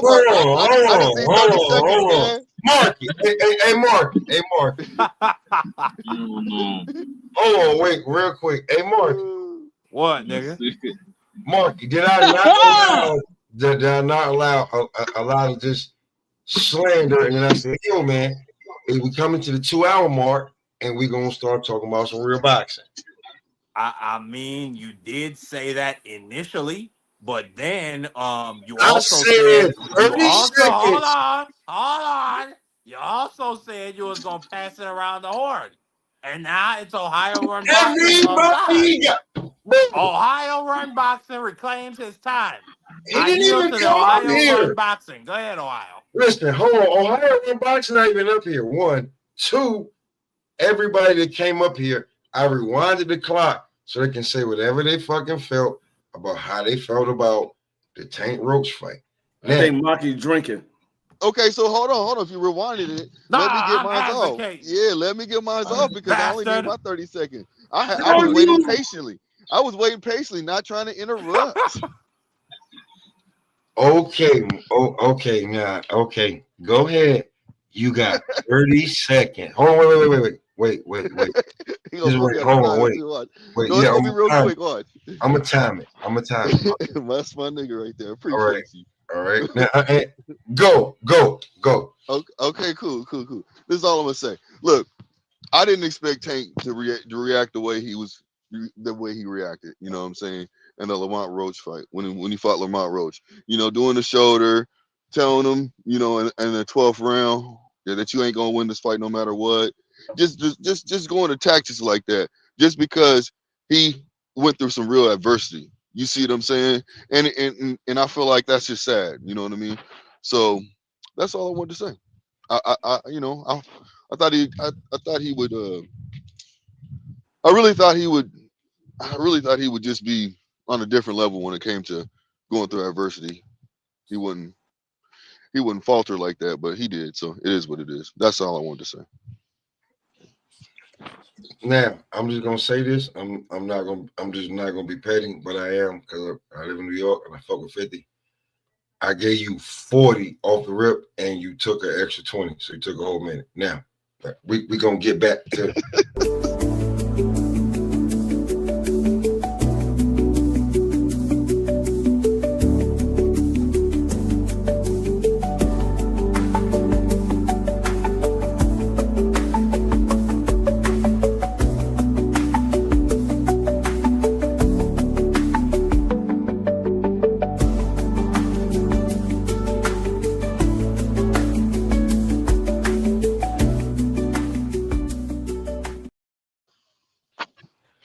Okay, now boxing. As long as we have a parliamentary process. I'm gonna bring it up now because certain fights matter. At featherweight, we're gonna start there. Nick Ball, TJ Dehani. Because championship fight sets up what's gonna be happening. And Nick Ball has the championship. I think I might be going with Nick Ball on this one. I like Nick Ball's style. And just to be honest, he's the more familiar name right now. I'm not too sure about the Tahani guy just yet. I got to look him up. But for me, Nick Ball is from England. Nick Ball has been He's from Ireland.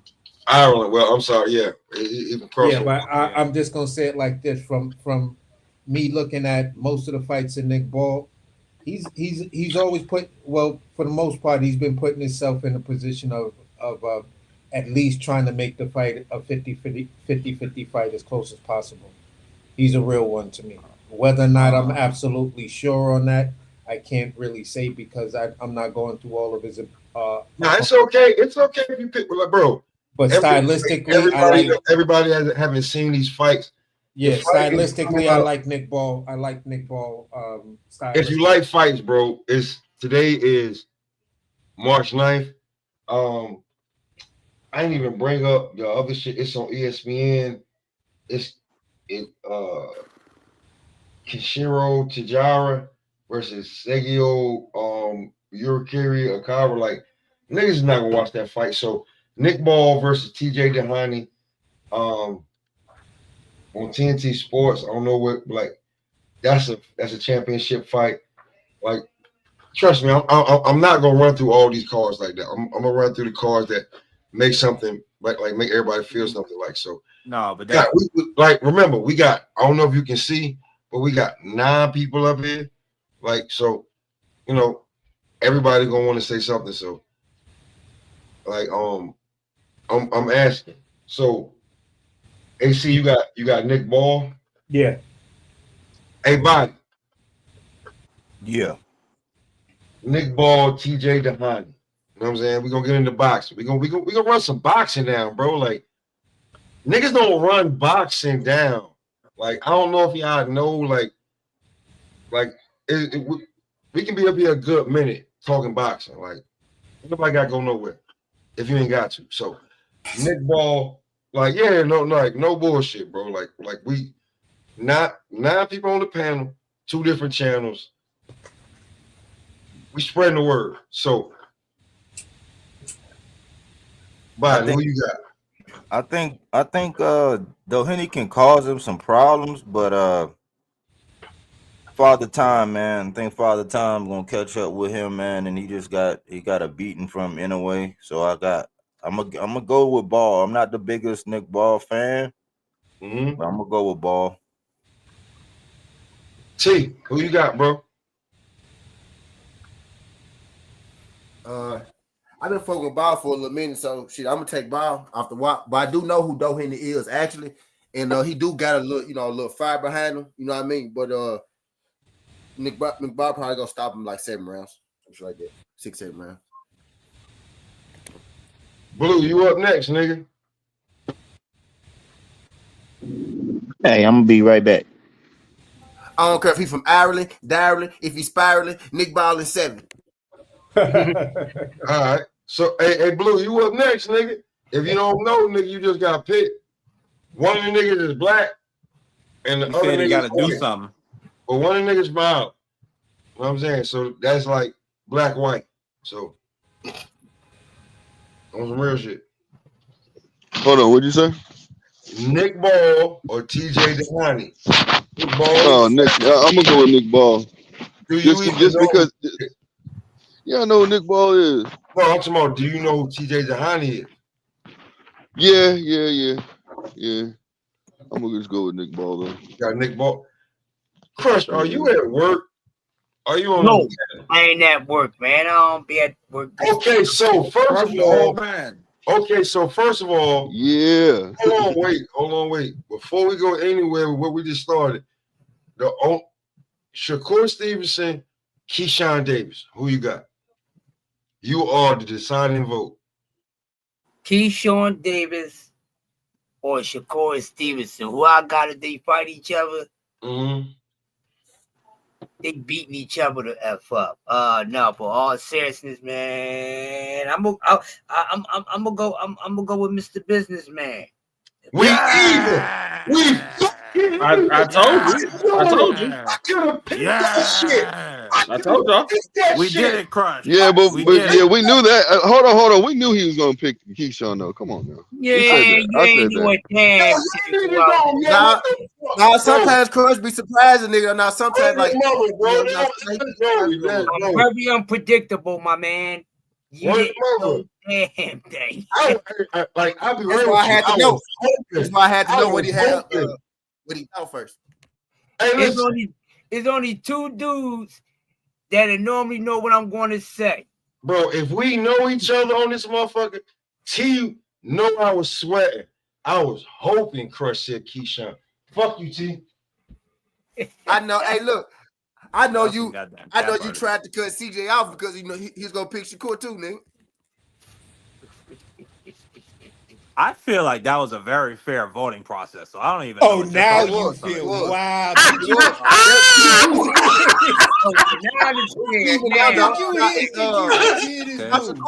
Wait, it's even, ain't it? It's even. It's now, ain't it? even 5-5. Wow. Nah, it's 6-4. 5-5. Yep. It's 5-5. 6-4. 5-5. Crying No, about CJ election don't count, fraud, bro. and then he said, He "No." came up here later after Goose left. No, he don't count. No, you had to be No, here. I'm saying it's 6-4 businessman, 6-4 Keyshawn. No, it's 5-5. All right, whatever. I ain't got time to legislate that shit. No, Go ahead, Crush. Who you got? Now Shakur was up 5-3. He was up 5-3. AC, Body, T, Blue, Bills. Now, Yeah, Bill did pick Shakur. Yeah, Bill did pick Shakur. Me, so it's 5-5. It's 5-5. Me, Crush,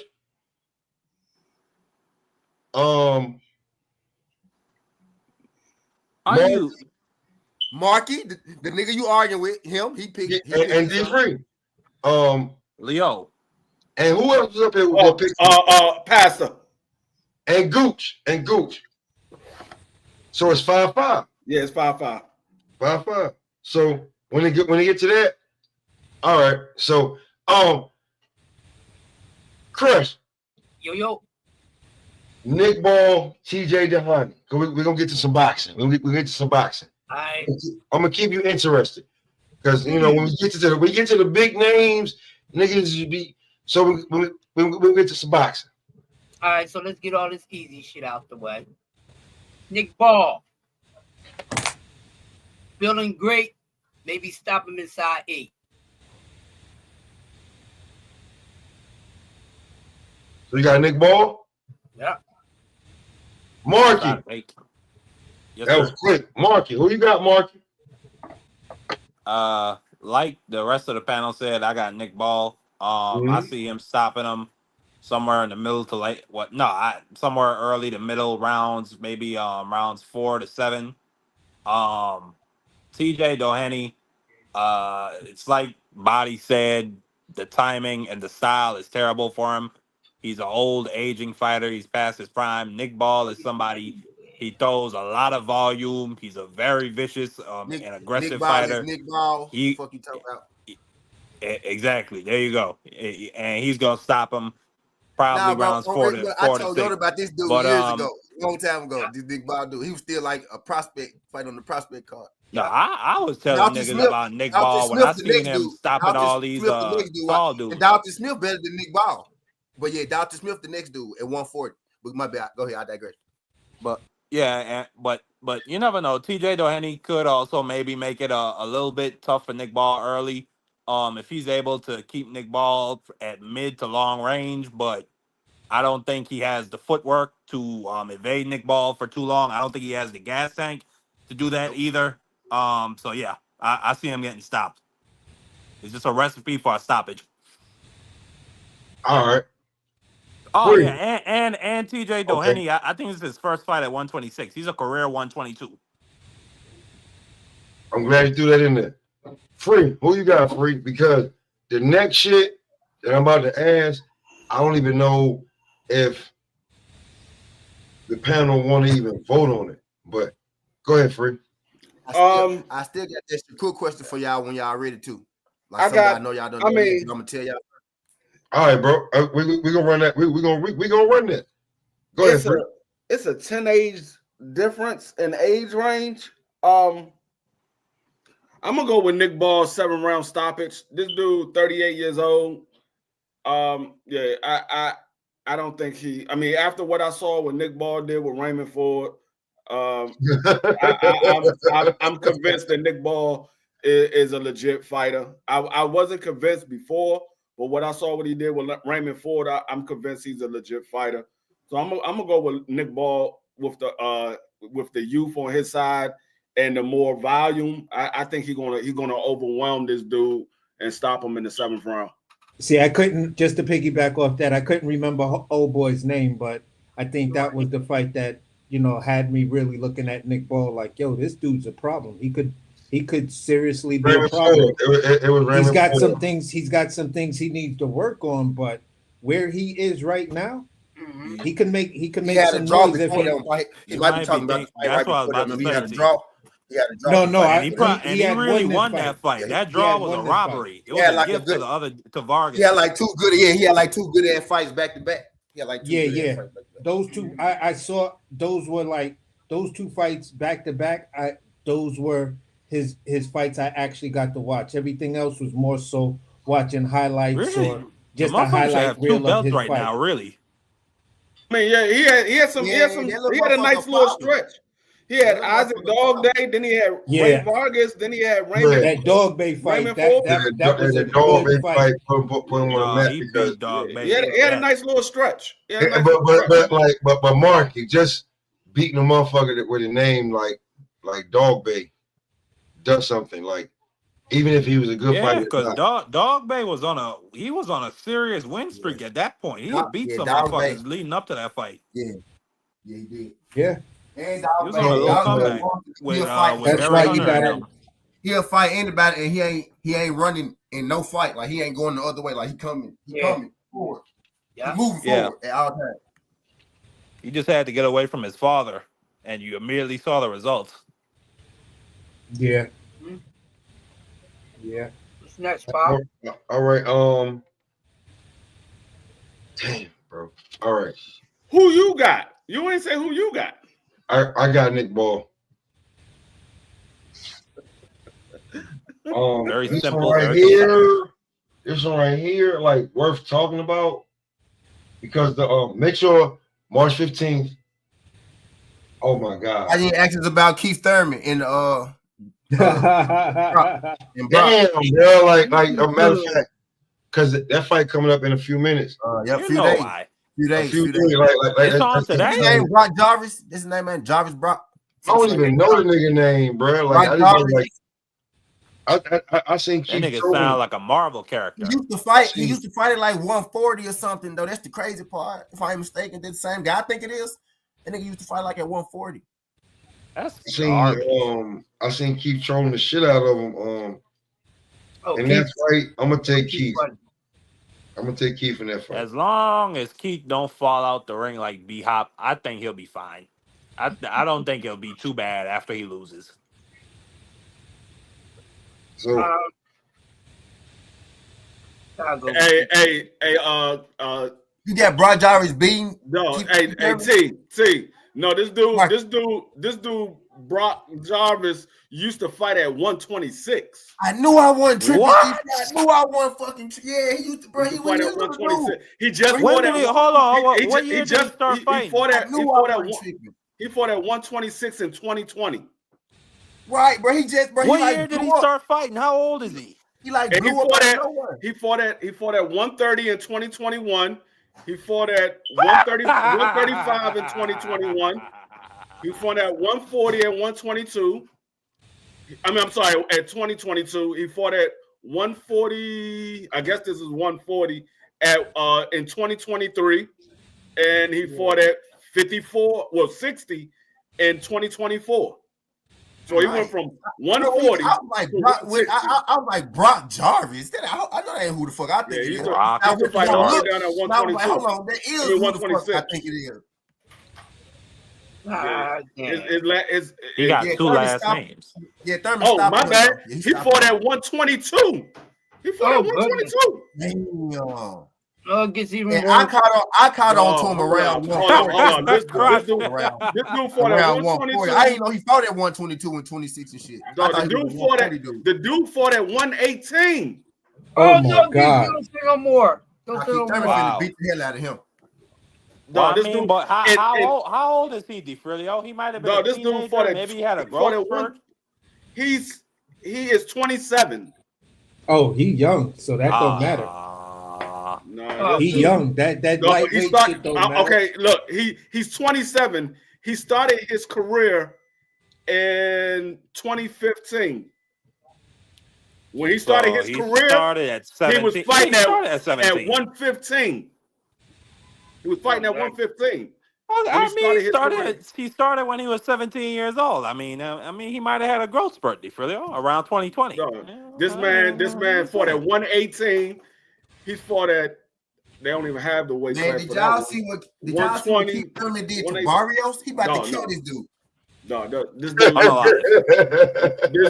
This dude has never settled in at a weight class no longer than a year or two. Barrios to kill this dude. He about to kill this dude. Man, y'all are being harsh. No, he's never settled in at a weight class. Barrios will fuck Brock Jarvis up. So what y'all are saying is no goddamn excuses for Keith Thurman. We could cook him if he loses this fight. If he loses to a bantamweight. Thing is, he finna cook this nigga. He finna cook this. Mike Keith Thurman gonna this nigga, if he loses to a bantamweight. Dog, this is only a showcase fight. It sounds terrible when you say it like that. Dog, it's only a showcase fight for Keith Thurman for the fight in Australia. He's fighting in Australia. It's a showcase fight to build up the fight with him and Tim Tszyu. That's all it is. That is. You remember Shane Mosley got that last fight in Australia and they robbed him? Wait a minute. So they gonna fight at 54? No, the man fought at his last fight was at 160. Thurman is the king of walking niggas in the hooks, dog. This dude eat a burger and move up in weight and then go use the bathroom and lose weight and fight. This dude has never settled in at a weight class longer than a year. Well, I'm just looking right now. I think you guys are being a little bit harsh. As fight week happened for this fight, I'll be looking for people who say, well, this is another one of those Keith Thurman cherry picks. All he do is bring guys from lighter weight classes. I don't give a fuck. I don't give a fuck. Like, I'm joking. Though. You know, everybody got Keith because this next one, I'm going for the underdog. I got Jarvis. I'm going for Jarvis just because I think I was getting knocked out in the third round now, y'all. Hey, I think Jarvis is gonna fuck around and stop Keith Thurman. I'm gonna say it right now.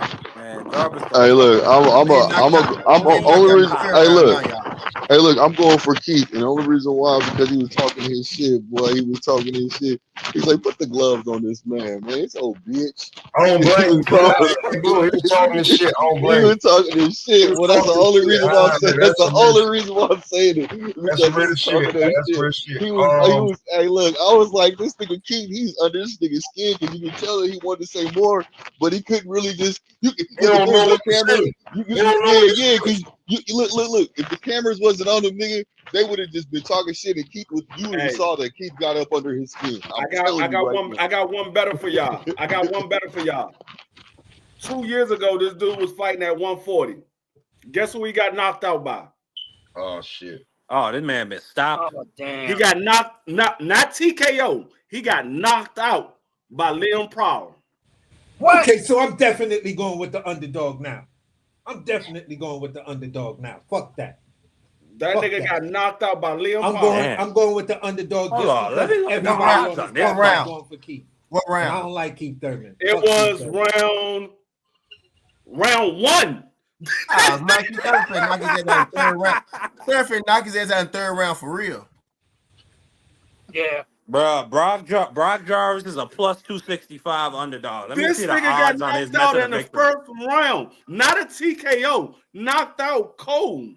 It says KO. Loss. Brock Jarvis by KO, TKO, or DQ is plus 600. Bro, that's why I'm betting on that man. That's why I'm going with that man. Because he got a lot of parlay. he got a lot of knockouts on his resume, but it's a bunch of nobodies. Like he's 22-1 with 20 knockouts, and the one loss he got was against Liam Pryor. He got knocked out. But it's not like Liam Paro is trash, so I don't. No, but Liam Pryor is not no knockout artist. This man got knocked out. And motherfuckers got knocked out by them. He did. I mean, he did knock out Montana Love, didn't he? That was a disqualification. I mean, they called it. Nah, that's different. I mean, they called it a TKO. Now it's different. That's a different Australia. You thinking of Steve Sparks? They called it a TKO. I'm talking about this man knocked him out cold, not a TKO. I don't have a problem. Hey, listen, I don't have a problem with that. I know a lot of fighters would rather be knocked out cold than TKO'd or go through a 12-round ass beating. I'm not doubting that at all. You could always come back and just say, you know what, I just got caught. Exactly. I slipped up, made a little mistake, I got caught. D-Free, would you rather what happened to Tim Zoo? Yeah, but we're not talking about that. We're talking about the fact that your ass went to sleep. What happened? You know what I'm saying? You couldn't stay up. Is what we talking about. we ain't question how you coming back from the lobby. We saying you couldn't stay awake. Like Barrios, I'm keep using Barrios, right? Man, Tank TKO'd him. Keith Thurman beat the shit out of him. You know what I mean? Both of them really elevated him. You get what I'm saying? Like, yeah. But like I said, based off of this argument, just based on this argument that we having, I'm going for Keith Thurman for knockout, dog. Keith Thurman don't knock this dude out. Yeah, for sure. I can't take no fucking Brock Jarvis over Keith Thurman, bro. I don't think he's that bad yet. No. Anything less than a stoppage, is uncivilized. Now, when he fight Tim Zoo, then we might be having a different conversation here, right? Brock is gonna fuck up the Tim Zoo fight. But right now, nah, I got you. Brock is about to fuck up that whole Tim Zoo fight. You don't do that and then pick a relative nobody after you coming off a long ass inactive layoff and shit. Bro, listen, it's not gonna work out well for you. No, they looking at the dude record. They said, that's a cherry pick gone wrong. He's 22-1 with 20 knockouts. All they looked at was the resume. They saw his record. That's a cherry pick gone wrong. We gonna see a Jaime Munguia situation where some nigga with only four motherfucking knockouts is gonna come in there. Because Keith Thurman is not Jaime Munguia. Not even on his he's not Jaime Munguia, but Keith Thurman has not been in the ring with any killers for care. A minute. He better even when he fought Barrios. Listen, AC, he not about to be in the ring with a killer right now, AC. No, I don't care. I don't care if Keith Thurman ain't been in the ring. The Painter wasn't a goddamn killer, Southern T. Who a killer? The Painter wasn't a killer. The Painter that knocked out Munguia, he wasn't a killer. He still knocked him out. No, but the dude that Munguia fought, he was active. He was an active fighter. He wasn't nobody. Nobody knew him. He was an active fighter, and everybody. And Marky, you already know. I've been told y'all Munguia is not that good. I've been told y'all that. You did. We ain't got the I've been saying that for years. Munguia is not that good. But like I said, Thurman don't knock this dude out, dog. He's getting talked about. You ain't gonna knock him out, man. Forget that knockout shit by Thurman. It's not gonna happen, bro. You just start talking bad about him now. Because old boy gonna show out. Hold on, y'all. I'm gonna get to these fights real quick, right? Because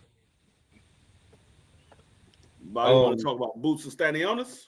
Yeah. I'm gonna get to that one. I'm gonna leave that up there right quick. Anybody want to talk about Edgar Berlanga being on the undercard of somebody? Hell no. I didn't even know Edgar Berlanga was fighting. Who undercard y'all? Yeah, me either. Who card y'all?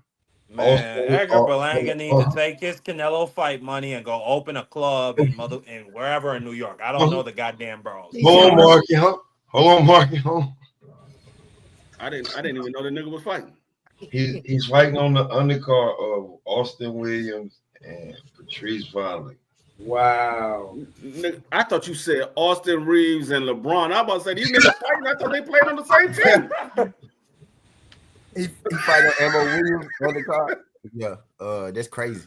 That Hold is on. Hold on. How is he? Hold on. You was in a fight, a main event fight with Canelo and now you're on the Ammo and you Williams. went the distance with Canelo Alvarez. You're fighting on the undercard of Ammo Williams. Undercard is crazy of Ammo. I mean, not maybe if it's Ammo like the Ammo Shiraz, but how the fuck you get on? How the fuck? I mean, hold on. Who the hell is Edgar Berlanga? No, he's a bigger name than Ammo Williams. Marky, that man been on the main car for at least 7 years straight at this point, at least when you really think about it. Man, look, they were fattening him I up ain't for a Canelo I ain't fight. say that was the most impressive cards. I say he been the main event on his cards for at least 6 years straight. No, I'm just saying the fact that he's for why they were promoting him on the main card, fact on that the main he's event the is fact because that they were he's a- fattening him up for a Canelo fight. He don't No, have the- that value no more. No. But So after they you gonna get throw the him to the Canelo side. fight, the Canelo fight is supposed to explode you into stardom and shit like that. How the fuck? Hell no, it's not. How the You fuck supposed to end up just on get the money co-main anytime on me. Ammo?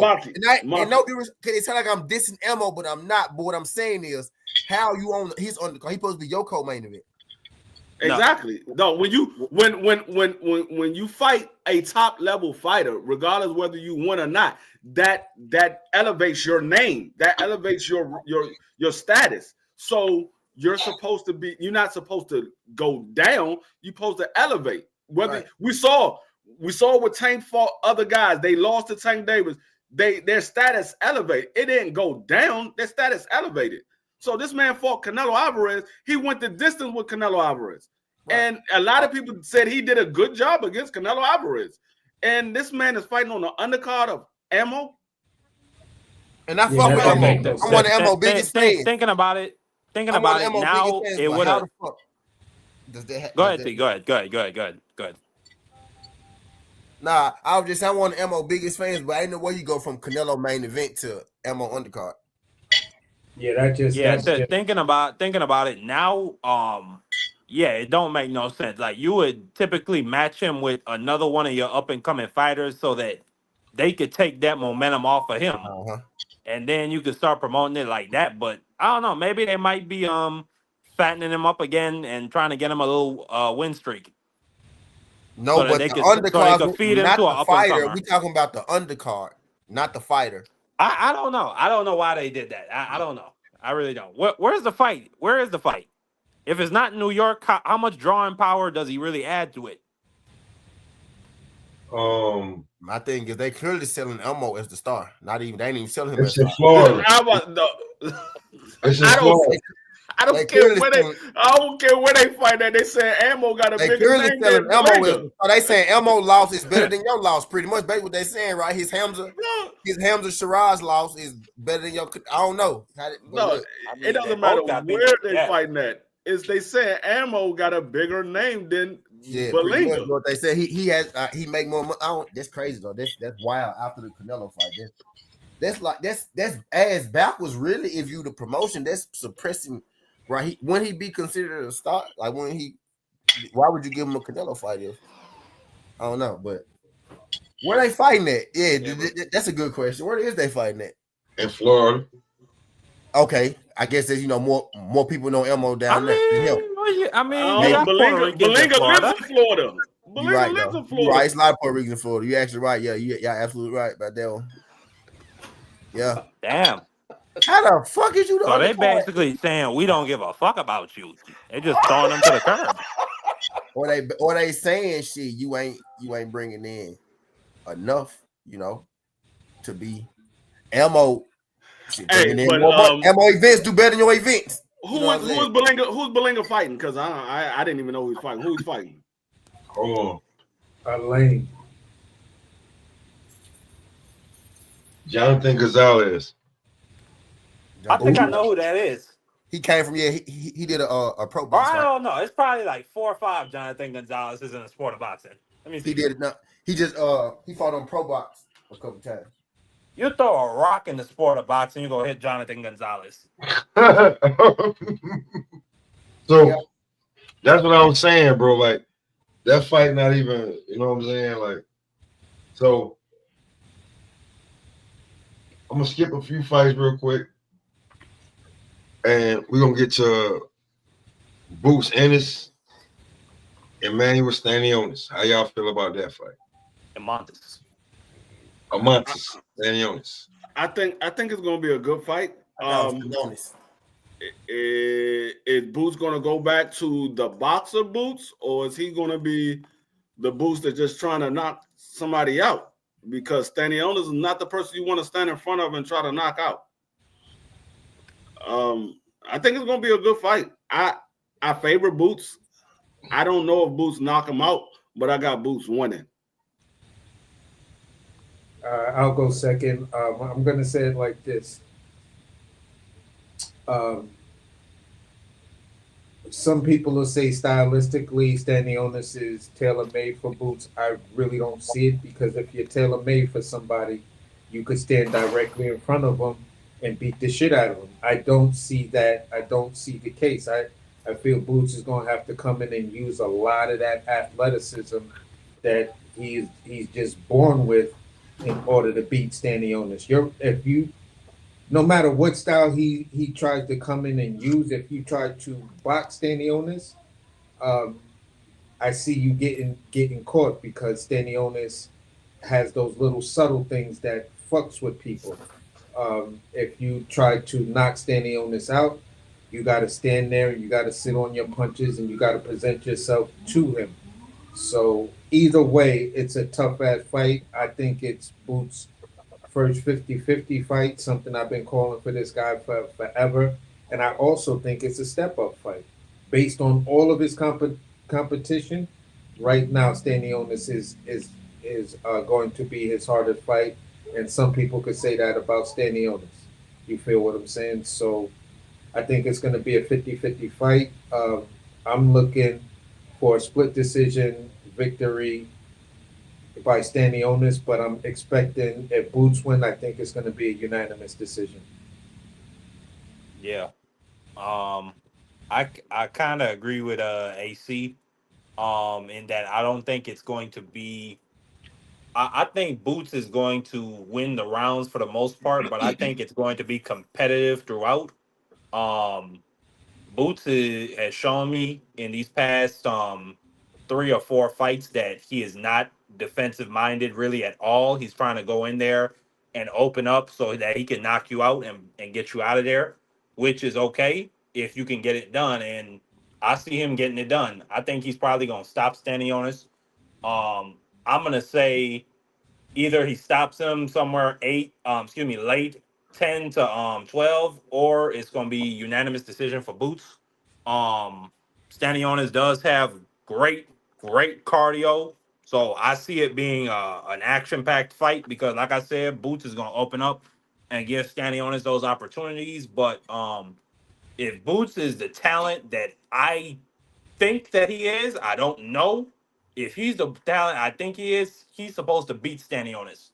And I'd be interested. This is also a good fight to really gauge where his power is, because for a long time, and I still do think that he's a very hard puncher, but for a long time we've had some assumptions about his power, and we haven't seen it at that level yet. So, and like I said, I agree with AC. This is going to be a step up fight. We're going to learn some new things about Boots and Stanionis. All right. I'm gonna make this brief, man. Since not too much to cook on. When it comes to this, I ain't got nobody beating Boots Ennis at 147. I ain't got nobody beating this man at 147 till somebody actually beat him. This fight with Stanionis is gonna be a good one. I'm gonna go that this fight goes to cards. Go to the cards. But I got. Let me finish, bro. This fight can possibly go to the cards. Boots can punch. But for every punch, Metcalf to Pittsburgh. I knew it. For every puncher in the game, people, for every puncher in the game, there's guys that's in the game that don't fall. So, if he stops him or whatever, that's that's good for him and good for his fans, you know, and it may hurt a little more for the haters, but it's gonna be a good fight, man. I think Stanionis right now is one of the other best guys at the division, so it's a good one. A lot of people say it's a step up fight. I agree with that. I got it going the distance, but a possible late stoppage. But don't put your money on the knockout. That's all I got.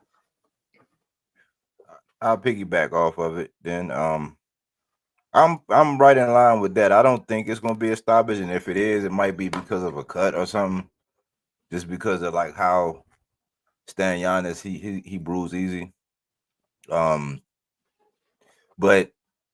I think this gonna show us a lot because Blair said something about Stan Giannis. He said that, man, a lot of people don't want to fight that dude.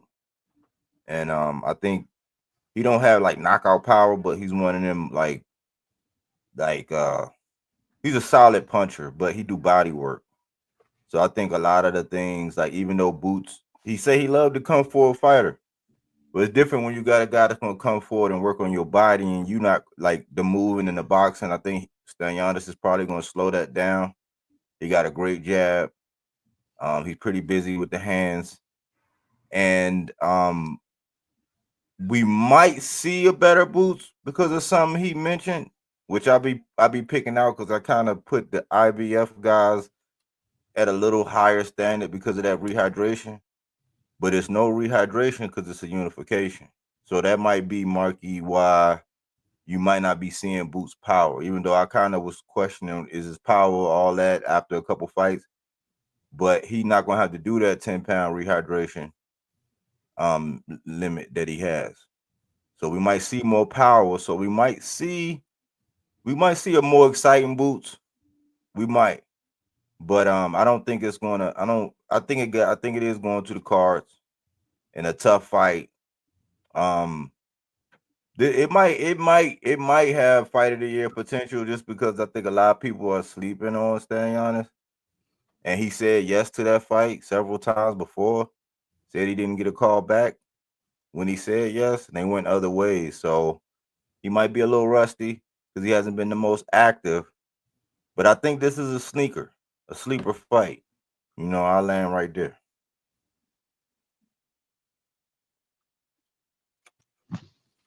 We got next. Hey, shit, I'll go next. I got standing on this.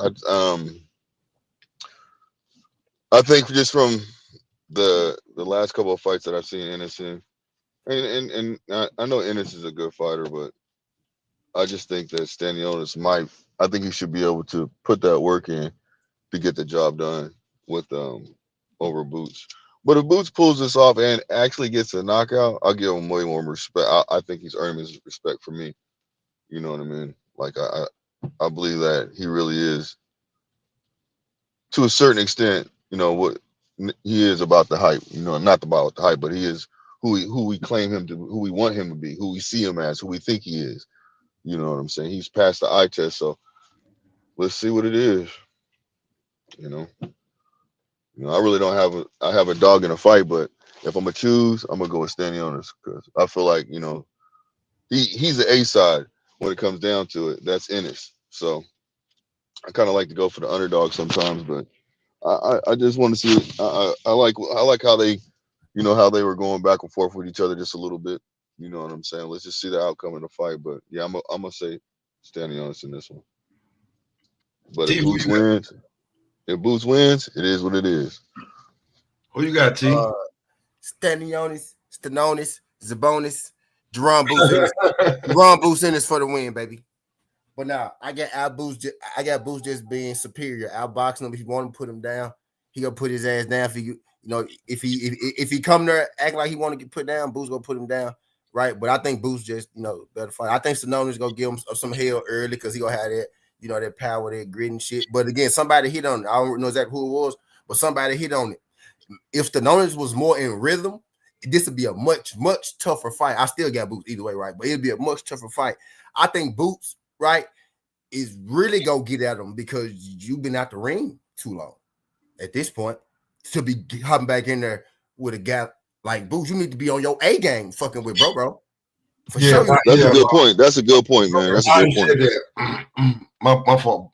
Body said that because he said the inactivity. Yeah. I'm with him. Like he need to, like fighting dude. That guy, yeah, you need to be at tip top shape, my nigga. Free, did you go? Yeah. I said I had Jerome Business. I said I don't know if it's gonna be a knockout, but I favor Jerome Business in this fight. All right, AC, who you got? What's up? No, I actually said you picked Stanionis, right? I got Stanionis by split decision, but I'm expecting Jaron Ennis to win by unanimous decision. I don't see a knockout whatsoever. And I think, me, I get the whole I might be out of the ring. But again, my only pushback to that talking point is Karan Kukachin. What about him? He's in excellent shape. Yeah, but my point is this: regardless of being in shape and in the first fight, Boots was active then. Did we really see adjustments between from Boots one? Completely different fight style. What I'm saying is you could say different fight styles, but I'm gonna say it like this. Regardless of the specifics of the fight style, right now it's showing me that you may have difficulties with just dealing with a European fight style, just overall. With guys who won't necessarily stay in one spot and got angles when they could punch. The Nonis is more so of what he used to, a guy that come forward and want to punch you like Villa. Like that's more what he used to. Stanonis. That's what Stanionis may be used to, right? But so far, no. I'm saying that's what Boots. He's more used to guys like Stanionis. What I'm saying is so far, and I gotta stay with the trend that's been happening. When we look at the fights, fights, a lot of times we pick certain guys to come in and do X, Y, and Z because this is the way they've been performing. But once they got in that big fight, they completely showed us something different. Whether you failed, or whether you excelled, you showed us something different. You feel what I'm saying? So at the end of the day, I don't know what Boots is going to show up on fight night. Is it going to be the Boots that couldn't, that was struggling early on in the fight with Villa, and Villa was catching them with clean shots? Same thing with Stanionis, because it seems as though now that you're stepping up in level of opposition, where people could say, "Oh, he's trying to open himself up more." No, I just see you getting caught more because your defensive flaws. These guys at the higher level see that, and some of them can capitalize on it. Now you get a guy who can crack with some decent power and press you. That might be a different story. That just might be a different story when it comes down to Boots. You feel what I'm saying? I'm not. Listen, I get where people talking about a layoff, but if I had a layoff and Villa barely being able to touch him, that's the fight I remember. I don't remember Villa. You know what I'm saying? Villa won. I didn't say Villa was winning. I said Villa was catching him with some decent shots. I mean, he hit him. It's a boxing match, right? Yeah, it's a boxing match, and everybody gets caught. Everybody's eventually gonna get hit. You feel what I'm saying? But when I'm seeing you, and your daddy is telling you, listen, this guy's not on your level. You getting hit with some of this stupid shit.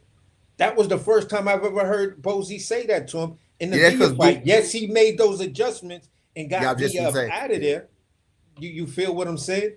But now you're right. Sometimes Boots will engage you, but he only engaging you if he already felt that you ain't got nothing for him.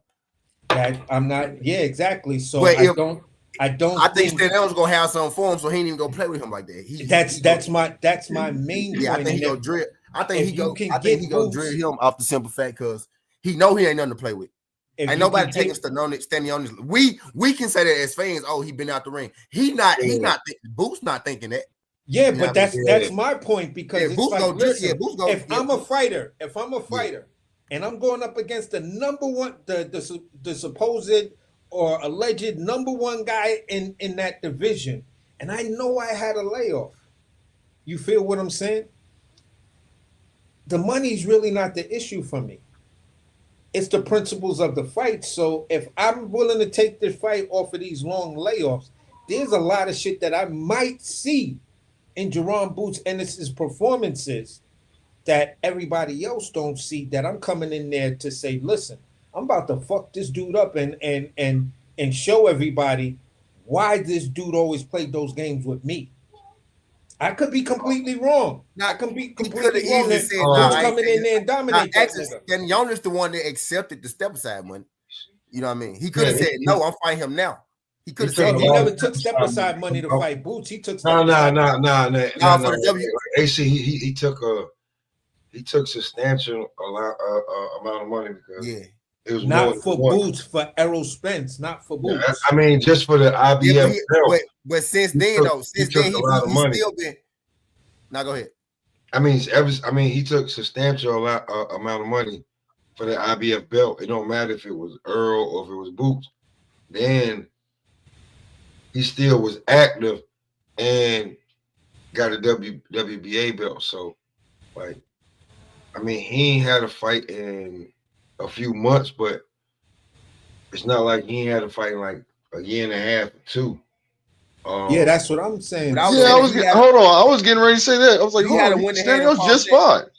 He just fought. Like, Errol, he would have already either won or lost. Like let's say he beat Errol, he would have already had the fight Boots by now. You get what I'm saying? Because he's not fighting Errol thinking he gonna lose, right? But he chose to step aside to let Errol do his thing. But he that was a lot of money. He could have said at any time, "Now I'm finna fight." That's a bigger fight than Boots. You know what I mean? But they offered him a lot of money for step aside. But that's what I was saying. Like he could have, they could have already had. They offered him a shitload of money to step aside for the Ugas fight. He stepped aside here like twice. I know for sure at least twice for Errol. At least 2 times. So I think it was the first with Sean Porter and the second one was for Ugas. Yeah. I think he might even got step aside money for this. I mean, before he won the belt for Crawford, but now because they let it ride with Crawford because it's unification. But yeah, at least twice for sure. I think Crawford was good. But I like how everybody picked in that fight. With that fight, when it come to me, I don't think I wouldn't be surprised if that fight ended up being a draw. Oh, okay. Landon wearing them draws. Hey man, I think these judges nowadays they don't even want to see a draw right now. They trying to stay away from that shit. It's gonna be crazy. Like if don't nobody prove that they were the dominant fighter, it's gonna be a draw. They're just not gonna give a nigga another belt. So 2 other fights before I talk about. I know a fight that everybody on the low gonna be. This shit gonna. I gotta run to the story after that one, but everybody gonna talk shit about that. I'm gonna let T run that one. But right now, Michaela Mayer and Sandy Ryan. That shit, all these fights are still in March, so I ain't even got to April yet. So Michaela Mayer, Sandy Martin for the WBO Welterweight Championship. It's a female fight, but how y'all feel about that one? Because Michaela Mayer can fight. How do you feel about her moving up in weight? Because it was weight.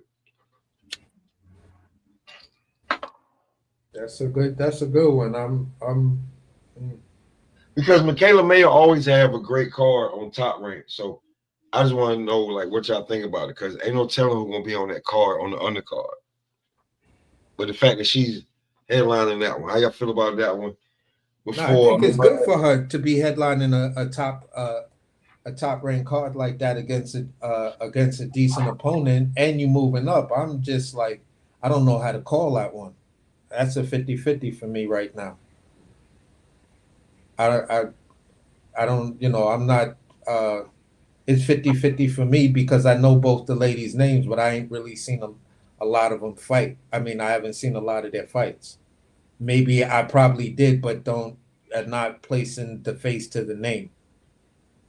So I'm just going, take the safest way, take the safest route for right now until the fight get closer, and then and then make my real prediction. But for right now, if I was forced to do it, I'm just gonna say, yo, it's a 50-50 fight. I'm gonna say Michaela Mayer. I've if I'm correct, I did see her fight. I think she's skilled and shit like that. And I might give her the edge, but the other name sounds like she's a problem too. Like I just got to really go back, and once I look at her face, like, oh, I remember this girl. Ooh, this one gonna be You know what I'm saying? Now it's gonna be a thumper. Anybody else want to go? But before I go into Zepeda, Tevin Farmer 2.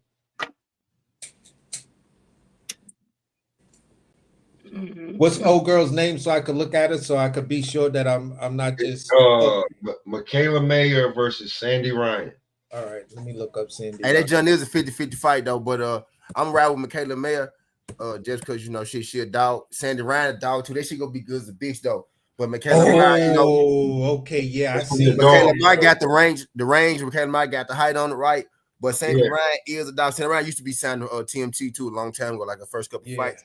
But man, like that's gonna be a fucking good one, bro. Michaela Mayer just got the pedigree for me. This is a rematch too because she already lost to Michaela Mayer. Two-time Olympian, you know what I mean? Former champ. I think the fight that she did lose, all the person beat her, Bumgarner beat her. Then I think she got robbed against somebody. I think she beat that girl, but they robbed her.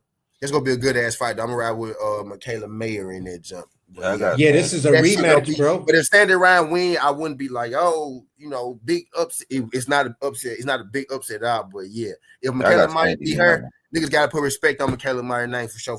From here on out. That's a fact. Anybody else before we go into the Zepeda? I know Michaela Mayer for the win. You got Mayer? Okay. Body, I don't know, bro. Sandy Ryan. I don't know, Ryan, bro. man. I don't know. You got Sandy? Oh, yeah, I think she won the first time. Okay. I think I'm changing my mind. Yeah, that's who it was, bro. That's who it was, but it was her. I feel like she beat her. I feel like she beat her already. Yo, it was Sandy, wasn't it? Yeah. So I'm gonna go for Sandy. I'm going with Sandy. Like she beat her. Now that I know, I got Michaela. Yeah, I got Michaela. Yeah, but I'm changing mine because, like I said, once I see the name sounds familiar, I just got to see the face.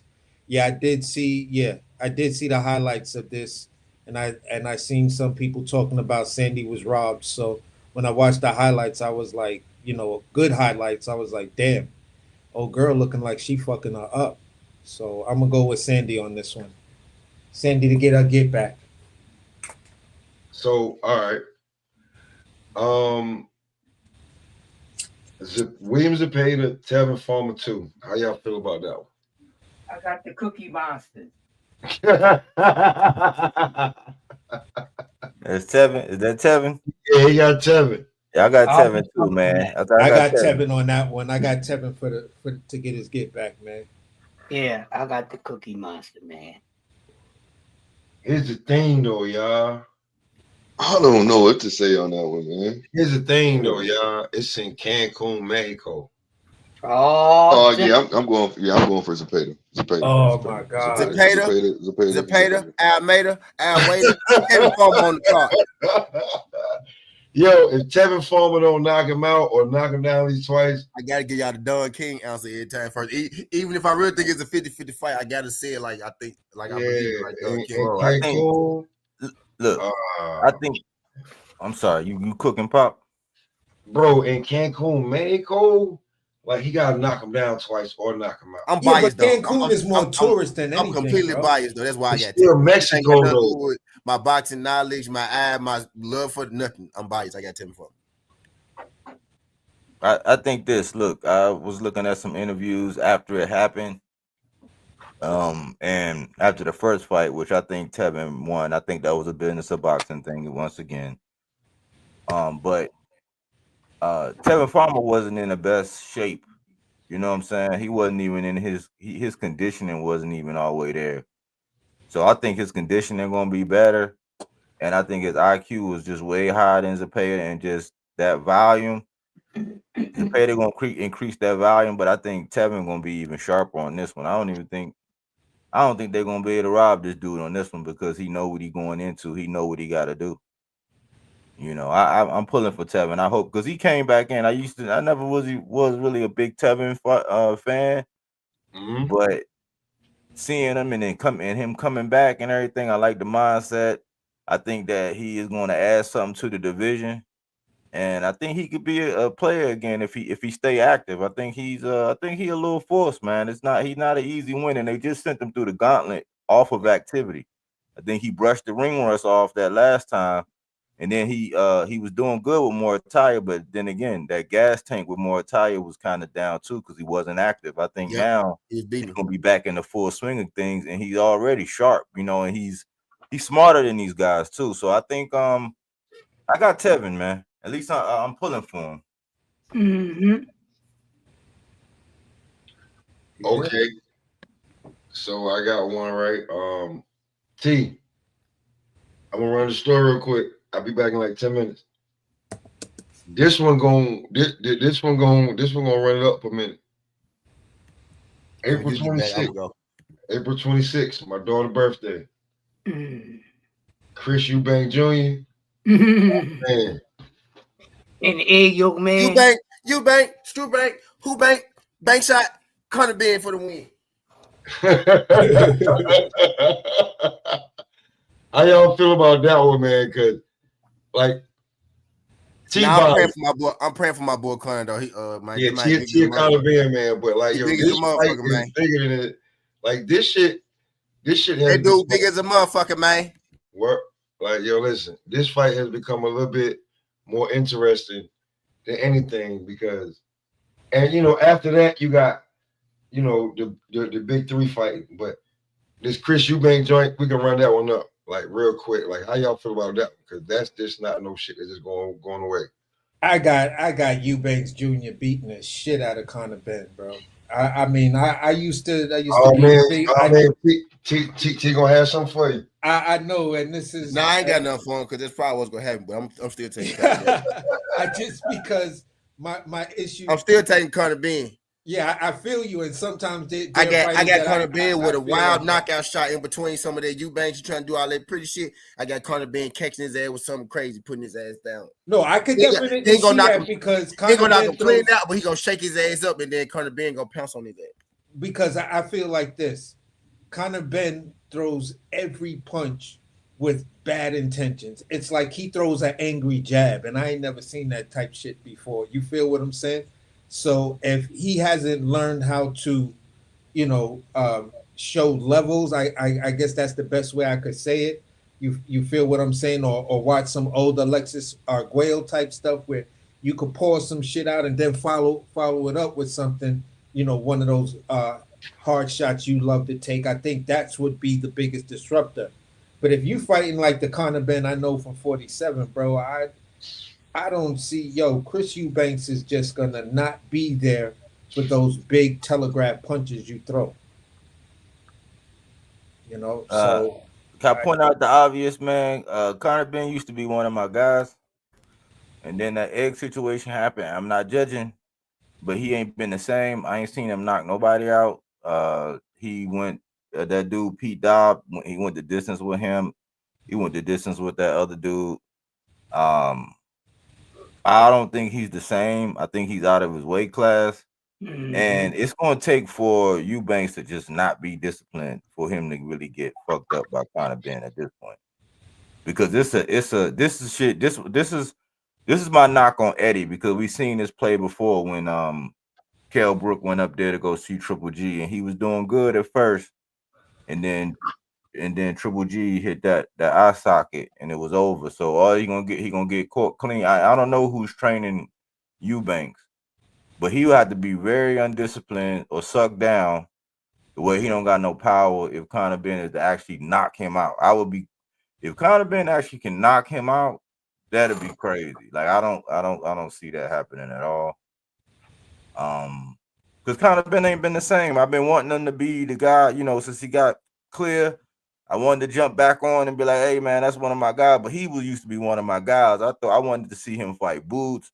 That's what he should be doing. He should be down at the welterweight trying to pursue these things since he's already up there in the ranking. but he's up there on the circus show. His fight is this is a couple years, about a decade too early for them dudes to fight. This should have been some shit that they kept in their back pocket after they done some other shit. And yeah, that's about it on that for me. Anybody else? No. All right. The top 3 joint, man. Before we get up out of here and we run it down. Madison, the Times Square. How y'all feel about that, man? Because that's gonna be something to pull off, but Turk already done reserved it. Ryan Garcia, Road Black. I'm not even starting the main event. Teofimo versus Barboza. Devin Haney versus Jose Ramirez, and Ryan versus Rowe. If you listen to what the internet talking right now, people are saying some definitive stuff. Ryan is the only big name that people is like really saying is gonna walk away with the win. People are saying that Dev is gonna lose this fight and Teal is about to lose to Barboza. I could see. I see it a little bit differently. I think the only questionable fight, I think Dev should walk through this guy and beat him. I'm dying to see Dev at 47 because this is a weight class that I've been calling for him to go up to since he got the belts. Since he did what he did at 35, I was like, don't even go to 40, just go straight to 47, do your thing. Ryan Garcia versus Rolly, that should be an easy fight for Ryan Garcia. I think his hand speed and he's a better boxer. It should be easy. That should be an easy stoppage for him. Probably between 6 and 9. I'm expecting Ryan to actually stop Rolly. If you don't stop Rolly at 47, I don't know what to I don't really know what to say about you. You need to be talked about. I'm surprised that Rolly's going up to 47. Although he's a big kid, he's short, but he's still, that's still something different. Now to Tio and Barboza.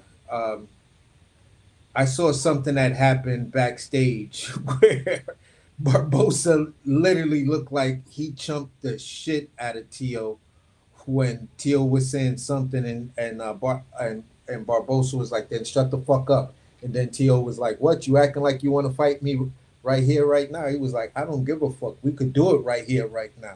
Just keep my name out your mouth and shut the fuck up. And you want to fuck up the bag. Look, he want to fuck up the bag. But bro, I was just saying that, oh look, he want to fuck up the bag. You know what I'm saying? It just looked. I'm just saying. I don't know if he's just trying to sell those wool tickets, getting Tio ahead. But yeah, it looked like Tio was a little shook right there. Tio had to act like he wanted to do anything. I think. Tio was looking a little shook right there. I'm not gonna lie. Like, bro, like your tone when you said, "What? Why you acting like you really want to fight me?" I was like, bro, you don't take that tone with a nigga. Tio was supposed to push him and let everybody break it up, bro. Yeah, exactly. Something, bro.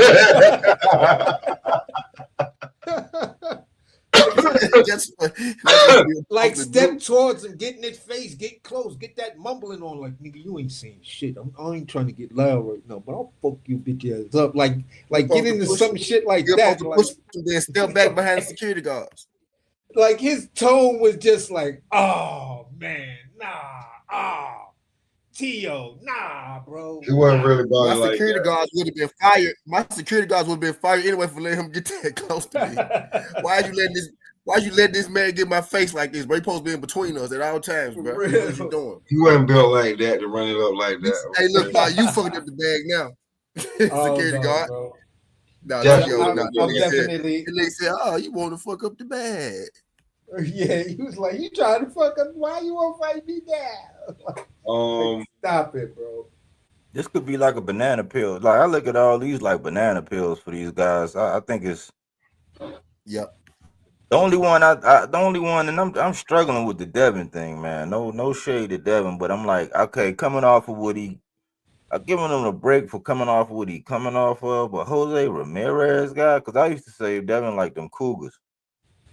You know what I'm saying? And I'm like, call my nigga a cougar. Cougars, man. Oh no, he called my nigga a cougar. That's fucked up. He say no. He say like them Cougars. He like fighting them old niggas. Them old and then like Jose Maria, I'm like, this could backfire, man. Like I mean, it's a comeback, so I'm like, I'm not too heavy on him because of the whole Ryan cheating stuff. So I'm giving him a mulligan for that, right? But like this could backfire, man, because Jose been saying that he was struggling with weight and stuff like that, and I don't know if they even have a weight class yet. They haven't picked the weight class yet. Now 47. Yeah, it's welterweight. Okay. They got Devin ranked number 1 in one of them sanctioning bodies. I'm like, I don't know. I mean, but either way, but it's welterweight, you know, and so Ramirez ain't gonna be struggling, you know, but I don't know who Ramirez is at this point. This could be a banana peel fight, man, for him. If Ryan ain't serious, it could be a banana peel fight for him with Rolly, because he's supposed to go in there and get Rolly up out of there. Yeah. And Tio, we was on here with what? I think that was that just the guy? He was on here. And we were talking about T.O. fighting to the level of his competition. But this is one that spells that he could get outboxed, but I don't know if Arnold Barbosa is as good as Jermaine Ortiz. I think Jermaine Ortiz might be a little bit better than him. But because Catterall was catching him, but Catterall is a southpaw too. So this is a banana peel fight for T.O. too, because if you go in there playing around, you know what I'm saying? I don't know who's in charge of the scoring, the judges, and all who they want. I mean, because this is a business of boxing thing to where, okay, I guess we're gonna say it's going to default to T.O., but T.O. fights to the level of his competition. If he don't get up for this, or if he acting like the way you say, AC, he not up for this could be a banana peel fight. Yeah. For all them guys, you know what I'm saying? Because they all expected to do their thing, but it's a tricky one because we seen what's been going on in boxing with these underdogs here lately. Yeah, bro, and that's why I made the statement that I said earlier, because in the beginning of my statement of saying, yeah, a lot of people saying, you know, this guy's gonna beat Dev. A lot of people saying Barbosa's gonna beat Tio, and you know, the only person that's at a 55-45 situation is Ryan and Rolly. There are people saying that Rolly could pull it off because he got power. You feel what I'm saying? And Ryan going there playing and thinking shit is sweet and easy. Rolly catch him with one of them shots. It could be night Ryan Garcia, because we ain't never really seen him get cracked with somebody that got comparable power to a Ryan Garcia, with the exception of Tank. And we saw you just take that Tank punch and said, nope, not going any further. I'm gonna take this one right here and I'm done. And Give me my paycheck and I'm done. Ryan can't go into that taco shell because I think Rolly hitting you in the back and in the kidneys and all that. When you in that stance, that shit going, you ain't gonna be able to do that. So Ryan gonna have to be on his P's and Q's. Nah, that's true. That's a fact. Yeah. Rolly ain't got no. He ain't got no. Yeah, that turn your back shit mess up niggas with technique. Don't mess up wild niggas like Rolly. Word. Yeah, that shit mess up niggas who know what they doing. Yeah, if you know, you try to swinging. That's why I think a fight like that. I think a fight like this is random, but that's why I think a fight like a Rolly. I like how I knew I was joking, but I was dead ass at the same time. But no, it's for real. That's why I think a fight like Rolly and Shakur, that shit might look different because when Shakur trying to be all technical and Rolly all wild, like that shit, like when you don't care about how you look and how you coming and all technical, that shit is tricky, man. It's like when people used to fight Sean Porter. He wasn't, that crazy kind of wild kind of style at times, man. That shit knock you off your square a little bit. It rattle you a little bit. Yeah, we seen the Spinks brothers come in with that weird ass awkward shit and beat a lot of good motherfuckers to the point they just like, yo, I don't know what to do with this guy. I'm so methodical. I'm so whatever in my thought process. You're supposed to do this. I'm supposed to react this way and throw this. This is the way I was trained. I was never trained for a nigga like you. Like you just coming in doing anything, and that was people like Emmanuel Augustus, way of doing things. You feel what I'm saying? To whereas, some people will say whatever, but I've heard Floyd say the toughest fight he's ever had. One of the fights that he was scared he was really gonna lose was when he fought Emmanuel Augustus. Drunken Master. Word. Shout out to him. Yeah. Salute him. So we pretty much got that one. All right. So Cinco Canelo before we crash up out of here. This shit don't even make no sense. William Skull versus Canelo. Yeah, man. Before we get up out of here, man, that shit don't even make no sense. I was trying to keep it boxing, but like that's like the last joint. Like, I mean, it's May 3rd because you got Eubank Jr. kind of being on the 26th. Then you got the Ryan Garcia, Rolly with Devin and all them on the 2nd, and then you got Canelo on the 3rd. Then after that, it's like, I mean, we can talk about Katie Taylor later in July. Yeah, but a possible somewhere in between there's going to be the possible Tank versus Lamont Roach rematch. They got to make it for June because they have no fights for June. It goes from May 24th to July 11th. Okay, so to talk about, Skull versus Alvarez,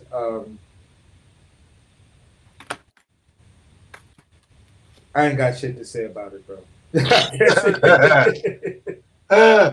a curveball, man. I can't intelligently say anything about that fight after me watching William Skull versus I forgot the other dude's name where he actually won that belt. That was the most pathetic, boring. Yeah, that shit was boring. Grandstanding bullshit that I've ever seen. I was like, do you two dudes really think both of y'all that nice that the two of you got your lead hand just hanging down, leaning over each other, got your chin right there, and y'all just wiggling your shoulders, acting like, yeah, I look more stylish than you. No, look at my pose. You see how I got my toes pointed? Your shit ain't like mine. No, nigga. Look at this. Look at the way I just turn my glove slightly when I wiggle. Hey, look, you know what? I ain't gonna do that because I remember we was cooking before, but we gonna end on this one. Oh God, because he know more than me. Sebastian Fundora, Cordell Booker. Because it's for 2 belts. And Fundora probably go stop him. But I ain't gonna knock Fundora too much because it's a replacement fight though. Cordell Booker is a good, like, that ain't just like no Rudy Poo. You know what I'm saying? So that's a nice good fight, especially for a replacement fight. You know what I mean? That's a nice little fight for him.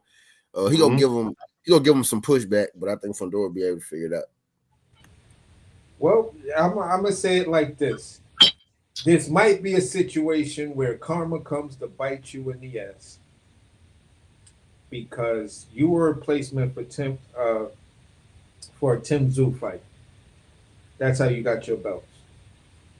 Being a replacement for Jamel Charlo. Now you're facing a replacement.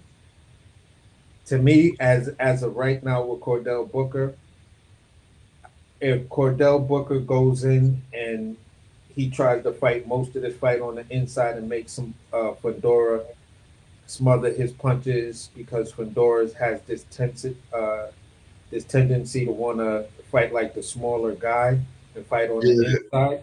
You make that man do this, bro, you could easily skate away by stealing rounds, by making him fight not the best way he can beat you. Best way he beats you, use that stick, stay medium to outside range. It should be a cakewalk for Fundora. And I would say Fundora would stop you. But if you can make Fundora fight on the inside, you could beat this dude on points. That's where I land that. Anybody next on this one? Because this is for 2 belts before we get up out of here. Yeah, I think his chance would have been if he was more like a power puncher, but he 5'9", 70-inch reach. And I like T said, I mean, he good. He a decent fighter. Like he ain't nothing to shake a stick at. I just think that I think that sometimes, man, like with Fundora, man, he kind of been through a couple little battles. You know, he had a little inactivity, but he been through some battles. And sometimes when you go through them battles, you learn something, man. You learn. And then the sister of champion, he gonna have a lot of pride on the line. They know they got a lot riding on him. So I think he gonna come in there like a champ. You know what I'm saying? Because he already know, hey, I got to get through this to go ahead and get bigger paydays and get the bigger fights and because there's some guys up there at 54. And it's whether or not Cordell, just like with Skull, it's whether or not they just gonna be happy to be there, or they really gonna like put in the work like to really get it done. I just don't see Cordell having the kind of power that can do nothing with Fundora. And if you try to fight him on the inside, like Fundora actually like that shit. So and them uppercuts are vicious, man. We've seen what happened with Lubin, and they'll sneak up on you. So Fundora one of my guys anyway. I got Fundora. But I respect Cordell, man. I'm happy he getting a shot. He getting the limelight. But if Ammo was able to do that, he said he got caught cold in that fight. But I don't think he gonna be able to get past Fundora. All right. Hey, Crush, wanna bring us home? Man, y'all must stay tuned for the next BS with somebody gotta be paid.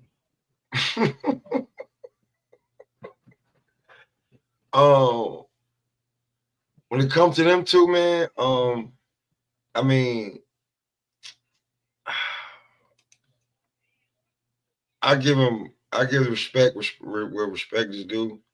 He is a champion, so I figure he should be able to defend his belts, especially against a replacement. But even though the guy ain't no slouch and he ranked, if you're gonna make your name in this damn division, here you go. Mm-hmm. Word. And on that note, we're gonna get up out of here, man. I appreciate everybody pulling up for the road. Every Sunday, man. Y'all make sure y'all pull up, man. Great show, Pop. Appreciate that, man. Everybody. Salute everybody, man. T, Crush, Body, AC, Tony Porter, Marky, Bills, Gooch, CJ, everybody pulled up, man. I appreciate it, man. And we're gonna get up out of here. And y'all stay smoking.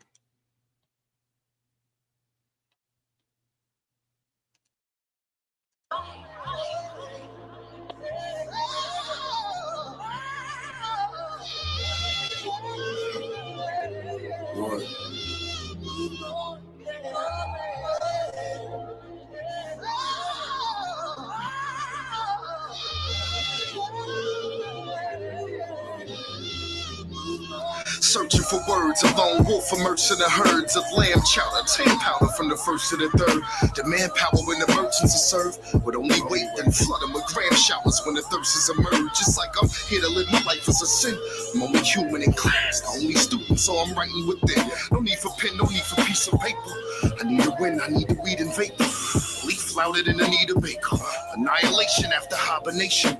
Hunger pains after the prioritions, prayed under condensation. The thunder came amongst the side of Satan. The sun is changing and the flies blazing patient and my time is racing. And I rely on intuition, but we stand in the demand and our supply is insufficient. What we do, expand the grams and cut the ties within the vision. What that bring, hand in hand, split enterprising was the mission. There's a jungle in the streets outside, no man is safe. Hundreds of police outside, we can't escape, we dying. Can't relate, but we try it and can't erase. Forgive and not forgive, that we strive and stand with faith, but it's hard. Write my life in every single song. If you relate, then you can sing along. Strive and stand with faith, but it's hard. Write my life in every single song. If you relate, then you can sing along. Oh my God. You see that Jonesy motherfucker that just ran out of here? That's real paper right there. That's real clientele. Try 800. Something wrong with your shoulders or something?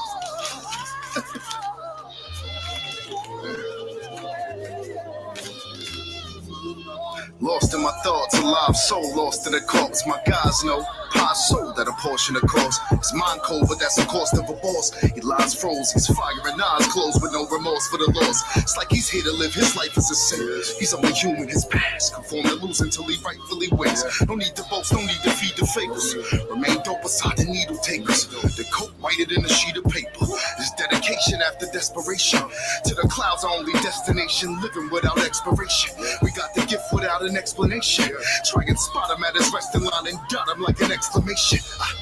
And I rely on intuition, but we stand in the demand and our supply is insufficient. What we do, expand the rams and cut the ties within the fisher. Whatever, it's hand in hands, but enterprise was the mission. There's a jungle in the streets outside, no man is safe. 100s of police outside. Can't escape, we dying. Can't relate, but we trying and can't erase. Forgive and not forgive, though we strive and stand with faith, but it's hard. Write my life in every single song.